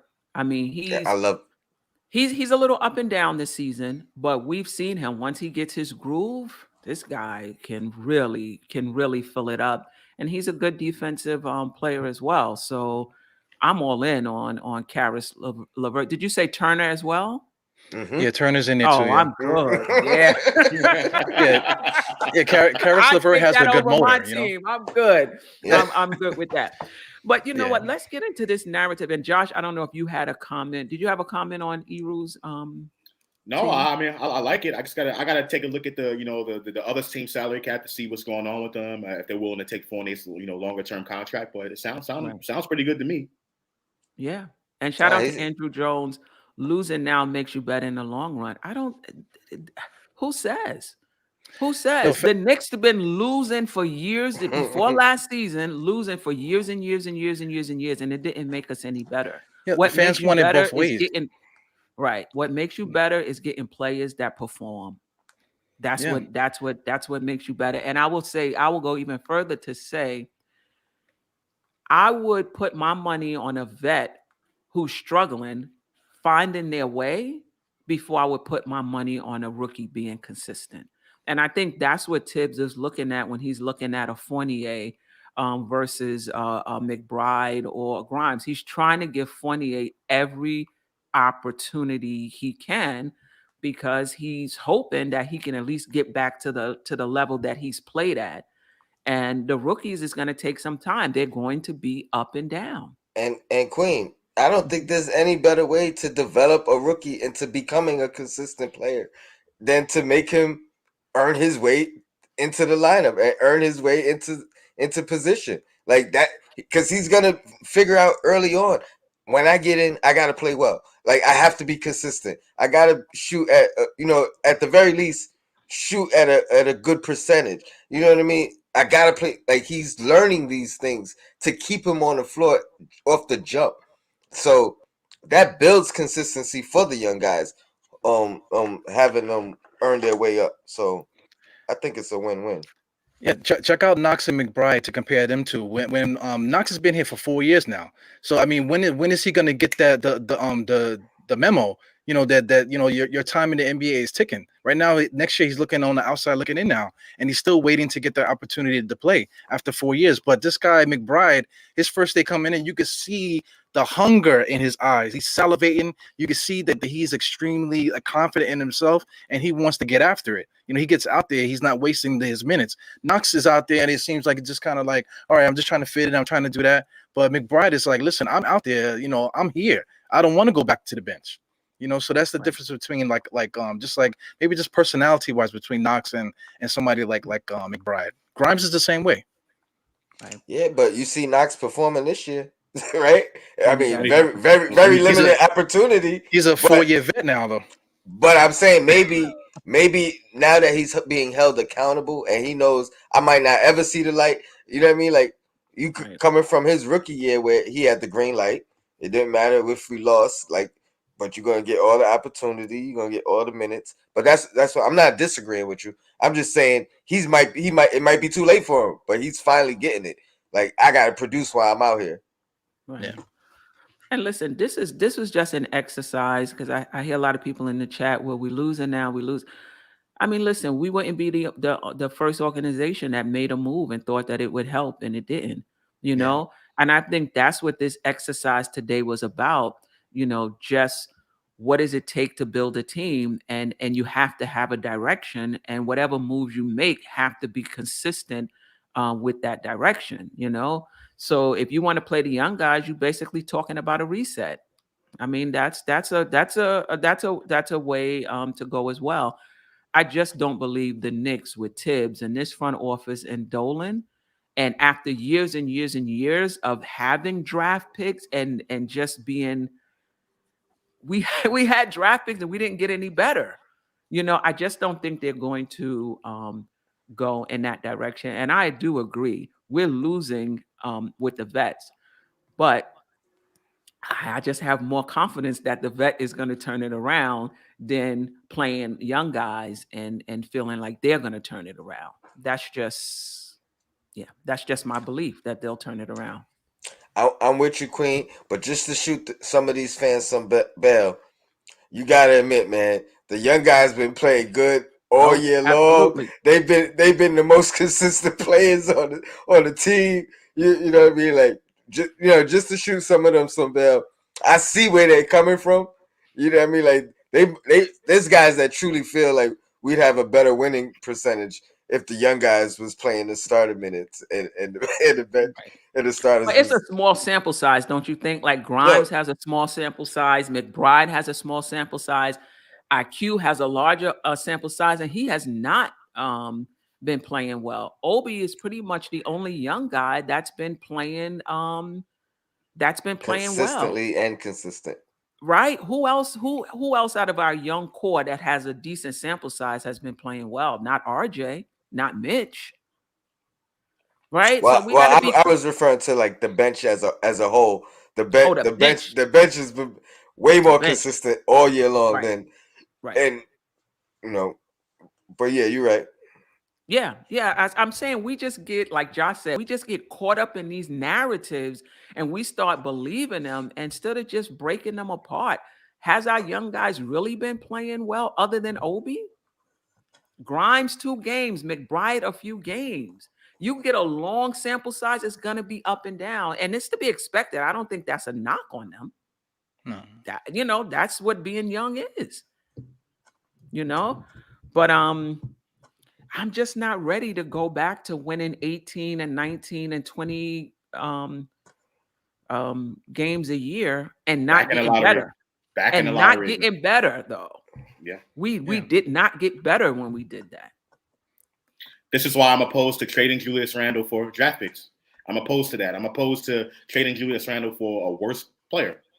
And in order to trade Julius Randle, you have to trade him for someone considerably better that will raise the team ceiling. Now, I don't think, I don't think that person is out there yet. Now, you talking about Jaylen Brown, that's a little bit different. So I'm a Jaylen Brown fan. But outside of him, that's tough. Yeah, I'd want him with Randall. Just like I'd want him with Randall. Oh yeah, I'm with you. I feel like scenario. Like I don't know if he's gonna move the needle if it's a swap. I don't know if Ben Simmons moves the needle if it's a swap either. Right. I want them playing together. I mean that would be the perfect scenario. I mean, for me, I want to pair Julius Randle up with someone to lead this team, or like to be the top producers on this team. But right now, that player is just not available right now. But I think the front office is looking, and I think they're going to try to make a move in this offseason. If not this year, definitely in the offseason. Right. And listen, I don't think any of us who want to, stay with this team for now is blind. We see that the team is not playing well. Like, we see that Randall is not the same player or playing the same way he played last year. We see that, RJ, I mean, we see it. So for those of us who are saying we want to stay the course, it's not that we don't see it. We just believe that the front office can work from where we are right now to make us better. I mean, I want to talk a little bit about Tibbs. This is my take on Tibbs. Tibbs is being who he always has been. And the Knicks knew who Tibbs was when they hired him. So don't hire any coach and ask them to be anything different than they are. So people want Tibbs to change and they want to. That's not why the Knicks brought him in. The Knicks brought him in because they thought he was a fit to wherever they were trying to go. Right. And I think that if you're going to keep Tibbs and you want to fire him, be fair to him. Give him his guys. Give him players that are his type of guys. And if he failed with them, fire him. But you can't bring him in and expect him to be something that he's not. You can't bring Pop and ask Pop to be something that he's not. All of these coaches have their way of coaching, and you can't ask them to be anything different. The only thing you can say is, does this coach match what I'm trying to do with my organization? That's the only thing you could do. Tibbs is not a coach for this particular team because this is not his players.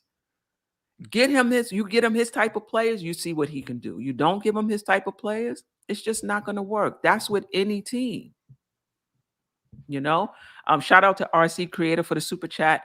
Not addressing point guard issue. Leader on the floor, extension of coach, guard-driven league. Knicks are everyone at table ready to eat, no one to serve. Okay, Knicks are everyone at the table to eat, no one to serve.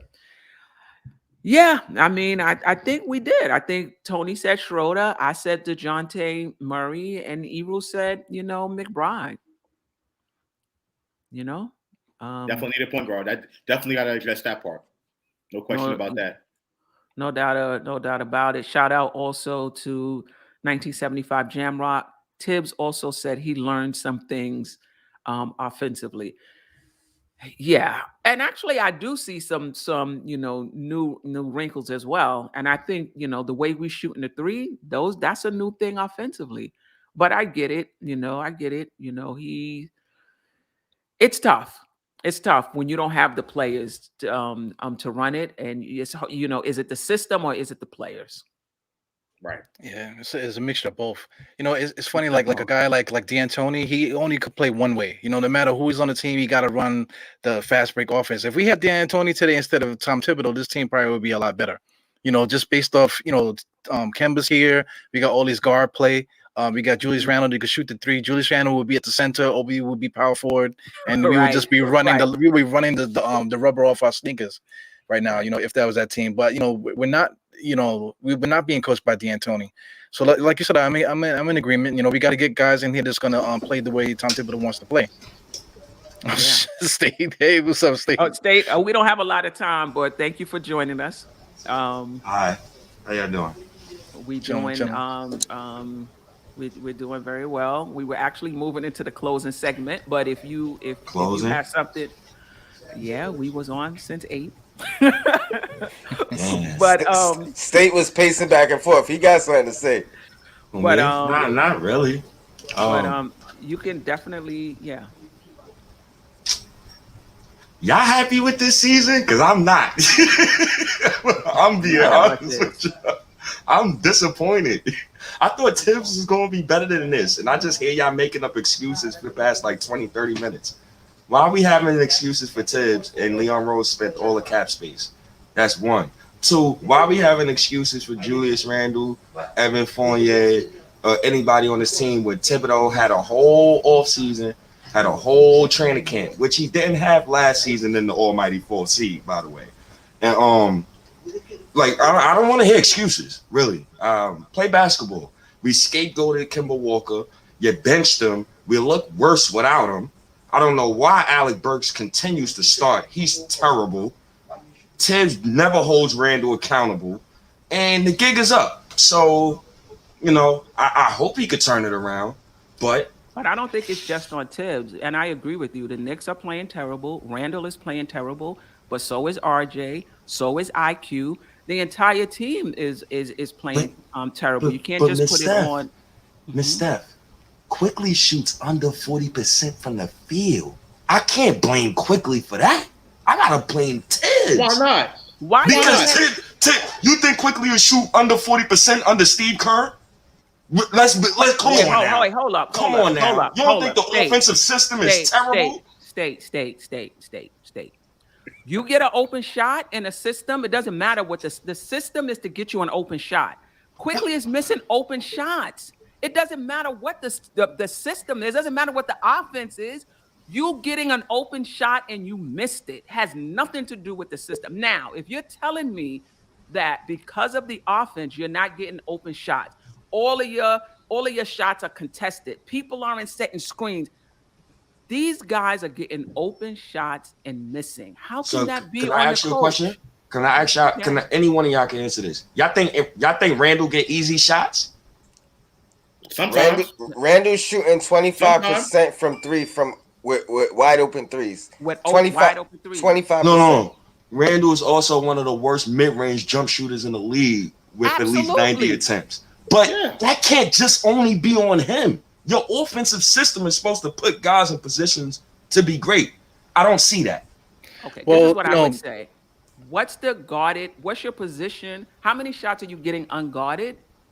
And how many shots are you making? Randall is shooting, 25% in unguarded shots. Who's unguarded threes? That? Unguarded threes.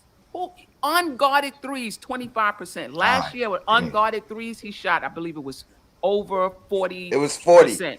40%. Unguarded. Altogether and 40 on unguarded. The only thing I'm saying, I'm not saying his offense is great. I'm not saying his offense is great, but you can't blame Tibbs for guys missing shots, open shots. Tibbs' controller is messed up, man. He got to charge his controller before he start playing. I still could not working. I could still blame him for not putting my guys in better positions to be great. He's not putting Randall in position to be great. Well, do you think this roster is good enough to be great? What? Yes. Are you kidding me? Play the kids. We're gonna win some games, boy. You see how Randall look out there with them 4 kids, man. You see him play with the kids. So you telling me this roster, the front office, right? Because before you were criticizing the front office. We're 13 and 17. What you want me to say? I'm just going by what you said. Because before you were criticizing the front office, now you're saying that the front office has put together a team that could potentially be great. This team could potentially be great. I think the kids can produce winning basketball. So put them on the court. What makes you think that? Because we've seen it. We got evidence. But hold on, State. In a tiny sample size, you've been watching basketball for a long time. You know, first and second year players are up and down. I'm grasping for straws because the vets is so trash. They are. No, I agree straws. with you. Listen, we've said this. I don't think any of us are making excuses. We've said this over and over again. Randall, RJ, Fournier, none of these guys are playing well. But if you ask me to put my money, I'm going to put my money on a vet getting to their average than on a rookie being consistent. They're just not going to be consistent. You can't expect that from them. Yo, Miss State, we got to put State on the I said, well, I mean, Miss Queen, we got to put State on the hot seat because this podcast is about us fixing the roster and what trades we will make, what the things we would do. Right. So since we wrapping it up, State gotta tell us what he would do roster wise. What would you do to fix this team? I'm selling high on Randall. Selling high on Randall. What are we doing here? I'm not trading no young kid to get Randall no help. Randall and Jaylen Brown not beating the Bucks. Randall and Damian Lillard is not beating the Bucks. They're getting swept.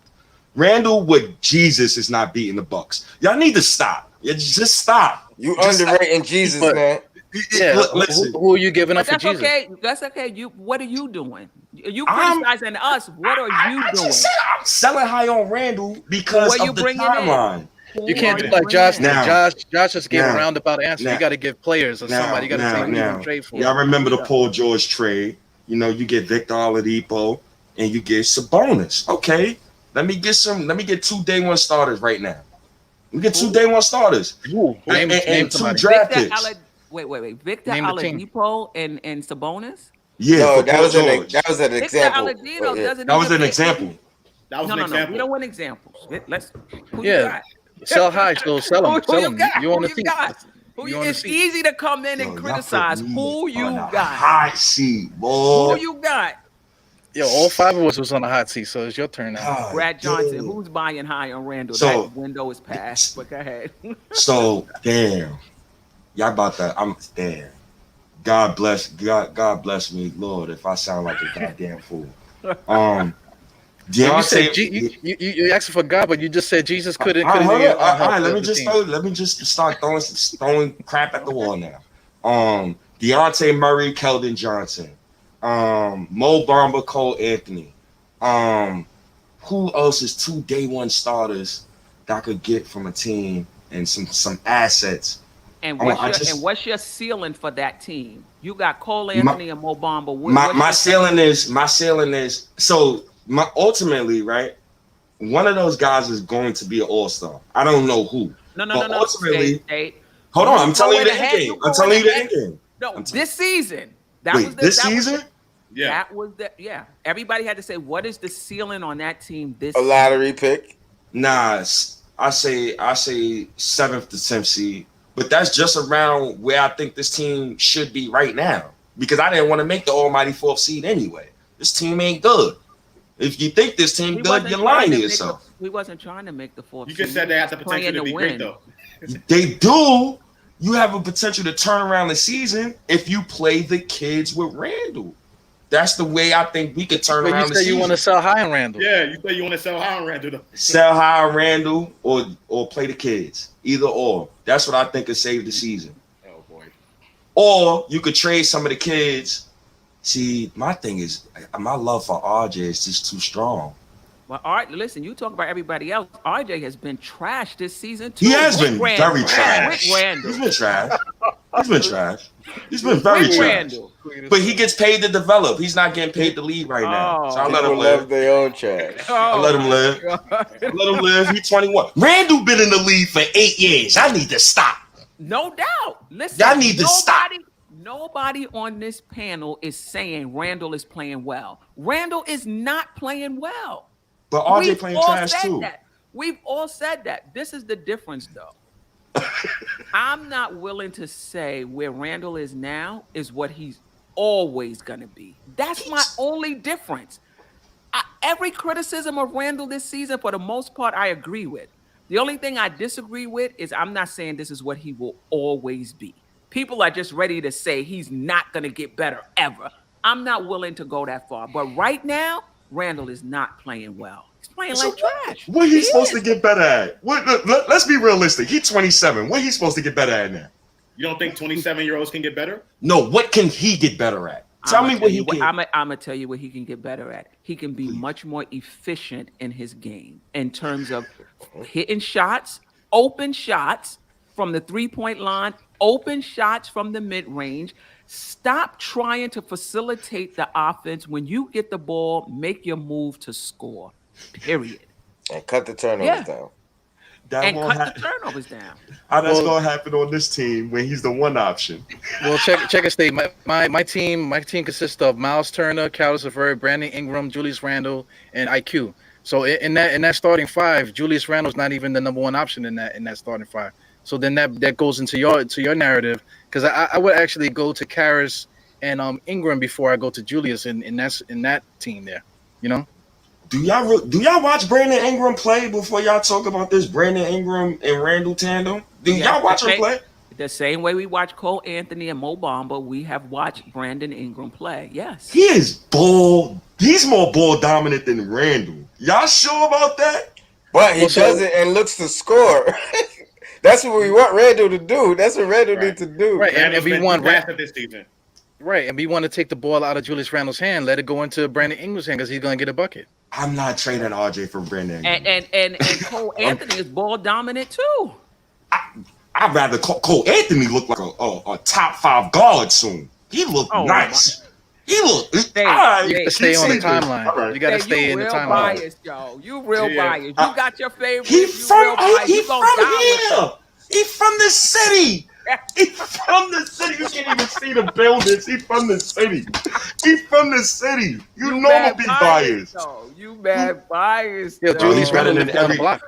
Well, Cole Anthony putting up 27 and 5. I've been watching the Knicks for 21 years. I haven't seen a Knick guard put up 21, 7 and 5 in about you know 15 years. I've also heard you Mm-hmm.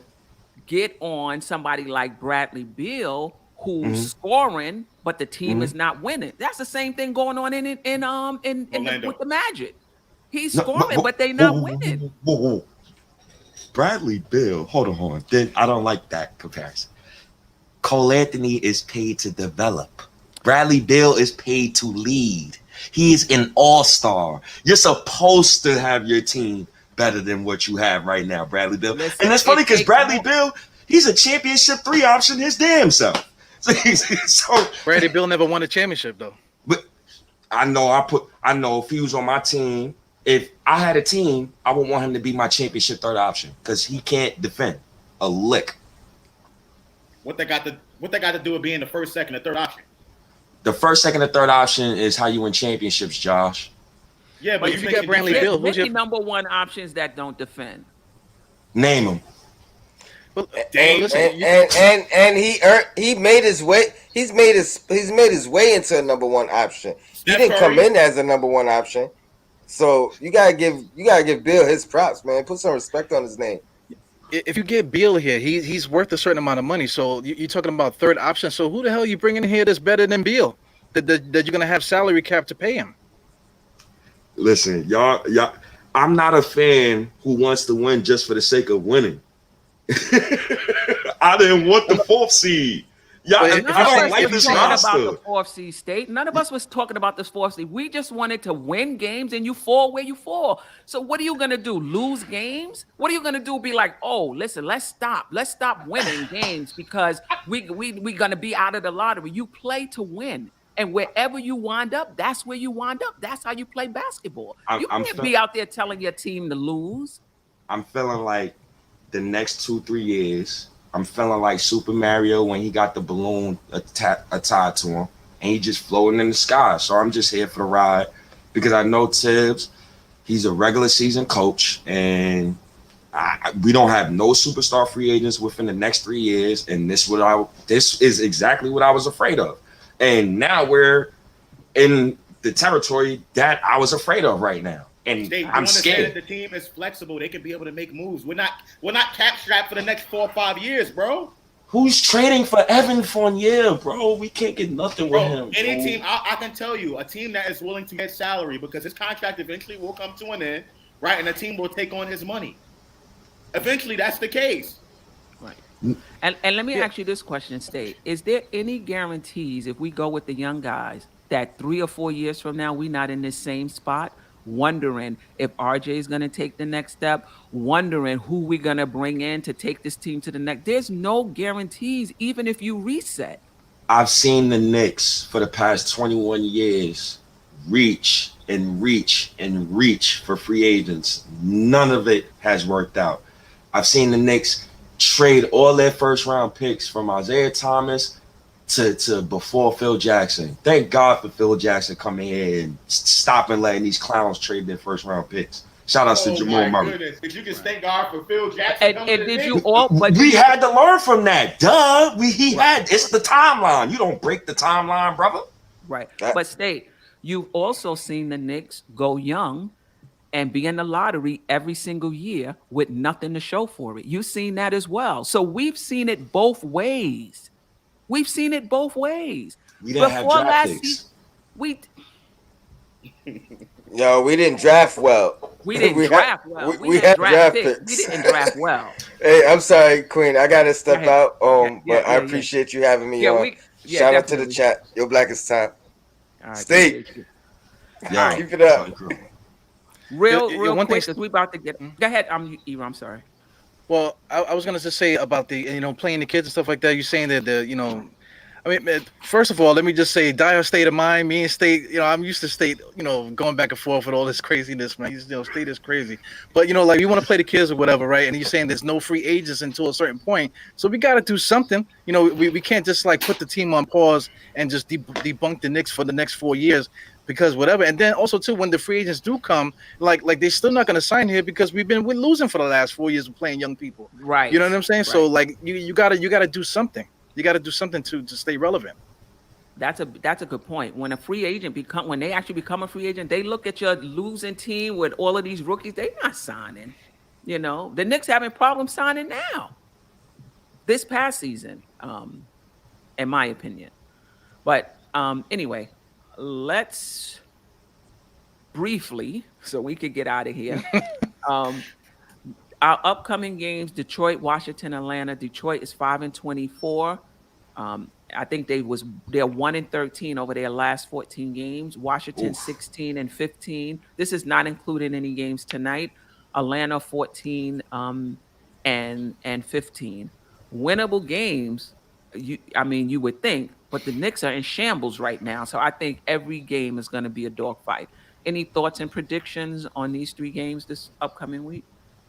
3-0. Knicks are going 3-0. That Trae Young being out, that's a Christmas Day game. I think the Knicks definitely can win that, especially if he's out. Detroit definitely a winnable game, and I believe we can beat Washington. So I'm saying Knicks 3-0. Washington isn't playing that well, but neither are we. We 2-8 over our last 10. I don't know, man. I would like to say the Knicks can go 3-0 too, man. But the Knicks already proved that it doesn't matter who we play, we can win or lose. We can lose all 3, or we can win all 3. So I mean, it's hard to get behind the team that you love, man. But because you can't really trust actually what's happening, One thing, Caden is Julius Randle's son, and the Knicks play at 12. So if the Knicks lose on Christmas, I don't know how that kid's gonna freaking deal with that, because his dad wasn't there Christmas morning because he got to get ready for the Knicks game, and then if they lose on Christmas, I don't know if he's gonna be able to make it. Poor Caden. Oh boy. State. This goddamn team. It's funny because the Knicks the type of team to really lose to Detroit and then win the next 2. like this is how ridiculous this team has been this season. Yeah. So I wouldn't be surprised if that happened. I got 2-1 though, or 1-2. That's a big difference. Very big difference. When people learn how to play with Julius Randle, or Randle learn how to play team ball, we'll start playing better. No doubt about it. I agree with that. I'm gonna say 2-1. I don't even know what 2 games we're gonna get. I think each game is going to be a dogfight. I did hear somebody say that RJ and Obi Obi is going to be back for the next game, tomorrow. That's and good. Yeah. and hopefully RJ is looking better. I mean, as bad as things have been, if RJ, Obi, IQ, Fournier hit shots, we're a different team. The shots they do take. So I say 2-1. I don't know which games we're gonna win. I think that things can actually get worse depending on what's going on in that locker room. It can actually get worse. Yeah. Oof. I hope not. Any last words? And shout out to the chat giving us a hard time. We may want the young players. I just don't think the Knicks no matter what we want, I just don't think the organization is going in that direction. But we shall see. Shout out to Troy Flett, Rand Rock, 1975 Jam Rock, D Coolest 718, Pete P, Germ Warfare, Von Cheetah, Geraldine. Appreciate all of you, Hector, Graham, all of you guys. Appreciate and ladies and gentlemen, thank you all for joining us. Any last words before we get out of here? Yeah, Queen, thank you for having me on. For those course. watching, tune in to the controversy of my latest episode. Me and Uncle Freezy went back to back on the front office and how we feel about the front office. So definitely check that out. And definitely check us out tomorrow. We'll be here for the pregame and the postgame show at Detroit. So definitely check us out. Salute. Always a pleasure. Yeah, I want to say shout out to State, man. Me and State was actually going to do a pod tonight, but we was giving our services to the Queen tonight. So shout out to what me and State do. We get together, whenever we get the feeling of die hard state of mind, and State is the man. I love hanging out with him, man. You see him in his element there with the dead bodies behind him. That's how we get down, man. At the morgue. Yeah. State. Man, Miss Steph, I just appreciate you having me Of on. course. This was so random. My job was really busy, and then out of nowhere it just was not busy. And then I looked up, I said, "Oh, no, it's Queens Court," and then Dahar hit me up, and I'm like, "Man, why I can't get an invite?" So I appreciate you having me on. I will do that the next time. It's all right. Yeah. But I'm here, right? Right. I didn't mean to drag y'all on for an extra. I think I got y'all on. That's for fine. an extra That's 30 fine. minutes. That's fine. So I apologize. But yeah, man, Die Hard State of Mind. Y'all tune into that. I think me and Dog we'll probably be on tomorrow. Most likely we'll be on tomorrow. So tune in for that. Definitely. New York State of Mind, whatever, man. Y'all know where y'all can find me at, man. State of the New York Knicks podcast, man. I'm out of here. Miss Steph, I appreciate you. My guy Josh, Wait. I appreciate you too. Don't log off, State, because I got some words for you. I got some words for you, State. Don't log off, State. Okay.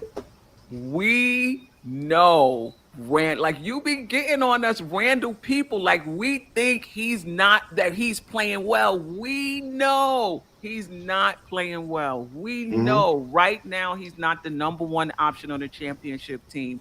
We know that. So I know you give us a lot of grief like we bugging. We know it. I agree with you. I agree with you on most of your takes on Randall, except that he's like stat padding and all of that stuff. But for the most part, I agree with you. So Miss Steph, why is Randall in the game under 3 minutes shooting every jump shot? He's stat padding. You know why I get mad at Randall fans? Because Randall fans the type to say we'll lose a game and y'all be like, well, Randall got 30, 10, and 5. No, nobody. Josh, you never did that? No. Josh, you never did that? No. You never did that? No. Yo. If anything, people do that about RJ. RJ still plays. Why? RJ had a Oh pretty my, good game. yeah, they do. Oh, They RJ do did. that RJ about did. RJ. Can You do play that, like State. trash 10 You do games that, State. straight. He have one good game. Oh, RJ is did y'all see RJ? Oh, whoa. Yo, so wait, hold on. So You was calling him a Hall of Famer at one point, though. RJ, wait, hold on. So you say that I brought up Randall's stats when RJ has 30 No. plus or something like that? I'm No, saying can't that say the that. RJ fans do the same thing. He could play like trash for a long period of time, and then he Uh-huh. have one good game, and then the RJ fans will come out. Woo! Look at this all-star. Look at RJ right Dude, But here. RJ fans are all the young guys. We hate when Randall holds the ball, Josh. You Oh, like I that hate type? when- You like no, that no, basketball? No. I hate when Randall holds the ball too. I'm the one that said I believe Randall needs to give up facilitation duties and just become a traditional power forward that scores and rebounds and hit his mid-range. No, so that's what I'm trying to say. You gotta actually listen to what we're saying. No, I love you, Miss Steph, but your man right there, Josh, he was on Twitter for a month straight training RJ, and I felt disrespected and I felt some type of way. Hey, I But- wanted to trade him today in scenarios. I'll trade Randall right now. He's But not I- that good. He's Listen, not that I would good. trade Randall too, but I'm not trading him for picks. I don't want to reset. But if you're Exactly. going to trade Randall for a player that's going to come in and help us make the playoffs, I'm all for it. That's do why that. Any I of said- these That's guys, why I said Jaylen Brown. That's why I mentioned right? his name. Any of these guys on the Knicks can be traded, including Randall. I'm not Including trading RJ. Randall. I'm not trading RJ. See, RJ's that's gone you. to me, man. Why not? RJ and Luka Why not? Doncic share the same agent. Luka Doncic gonna be a free agent 2026, and Zion gonna be a free agent But soon listen, too. State, So you I know ain't what trading happens? RJ. You know what happens with this free agent class? Any free agent class, they sign their extensions before they hit free agent. So it looks robust. Oh, look at all Yeah. these free agencies in this. Yeah. And then right before the free agent, most of them sign extensions, and it's only like one or two. It happens every year. So wait, hold on. So let me ask you a question. You think Giannis staying in Milwaukee? He already did. Yes. He signed Yeah. his extension to stay there. He signed his extension already. Did you hear what he said over the summer, or y'all gonna act oblivious and act like we I ain't heard. all I here? heard. I heard. Thank what you, he Miss said. I Steph. thought he Thank was you, gonna- Miss Steph. I You the heard only what he- person who keep it 1,000. Yeah, No, I Josh heard what Grant he was said. I evil still think front. it's going to take a lot for him to leave Milwaukee, though. Even Yeah. though he said that, I still think it's going to take a lot. Now for in him that to leave. scenario, if I would trade Randall for Giannis. Come on, nobody's trying to hold on to Randall for Giannis. No, that's not the scenario I'm about to say. Oh, now okay, here's when okay. State steps out of his element. If Giannis say he want to come to New York, go get him Donovan Mitchell. We can't. That's How we getting Donovan Mitchell and Giannis on the same year, in the same lifetime? How we doing Donovan that? Mitchell and Giannis is free agents in the same free agency, brother. 2025. How they coming Now- to the Knicks if we playing the kids and we losing every freaking You're year? not gonna be losing. Didn't I Gotta just go tell for you I it. was Super Mario with the balloon staying afloat? Gotta go for I'm it. good. I know. I got to go too. Listen, thank you guys for joining us. State, Eru, Josh, Ron, not Cornerstone. Cornerstone was supposed to make it. I hope he's okay. I just met Tony Crow. I appreciate all of you guys. We out. We'll see you next week. Be easy, Nick family, and stay safe. Be easy. Stay safe. Love y'all. All right.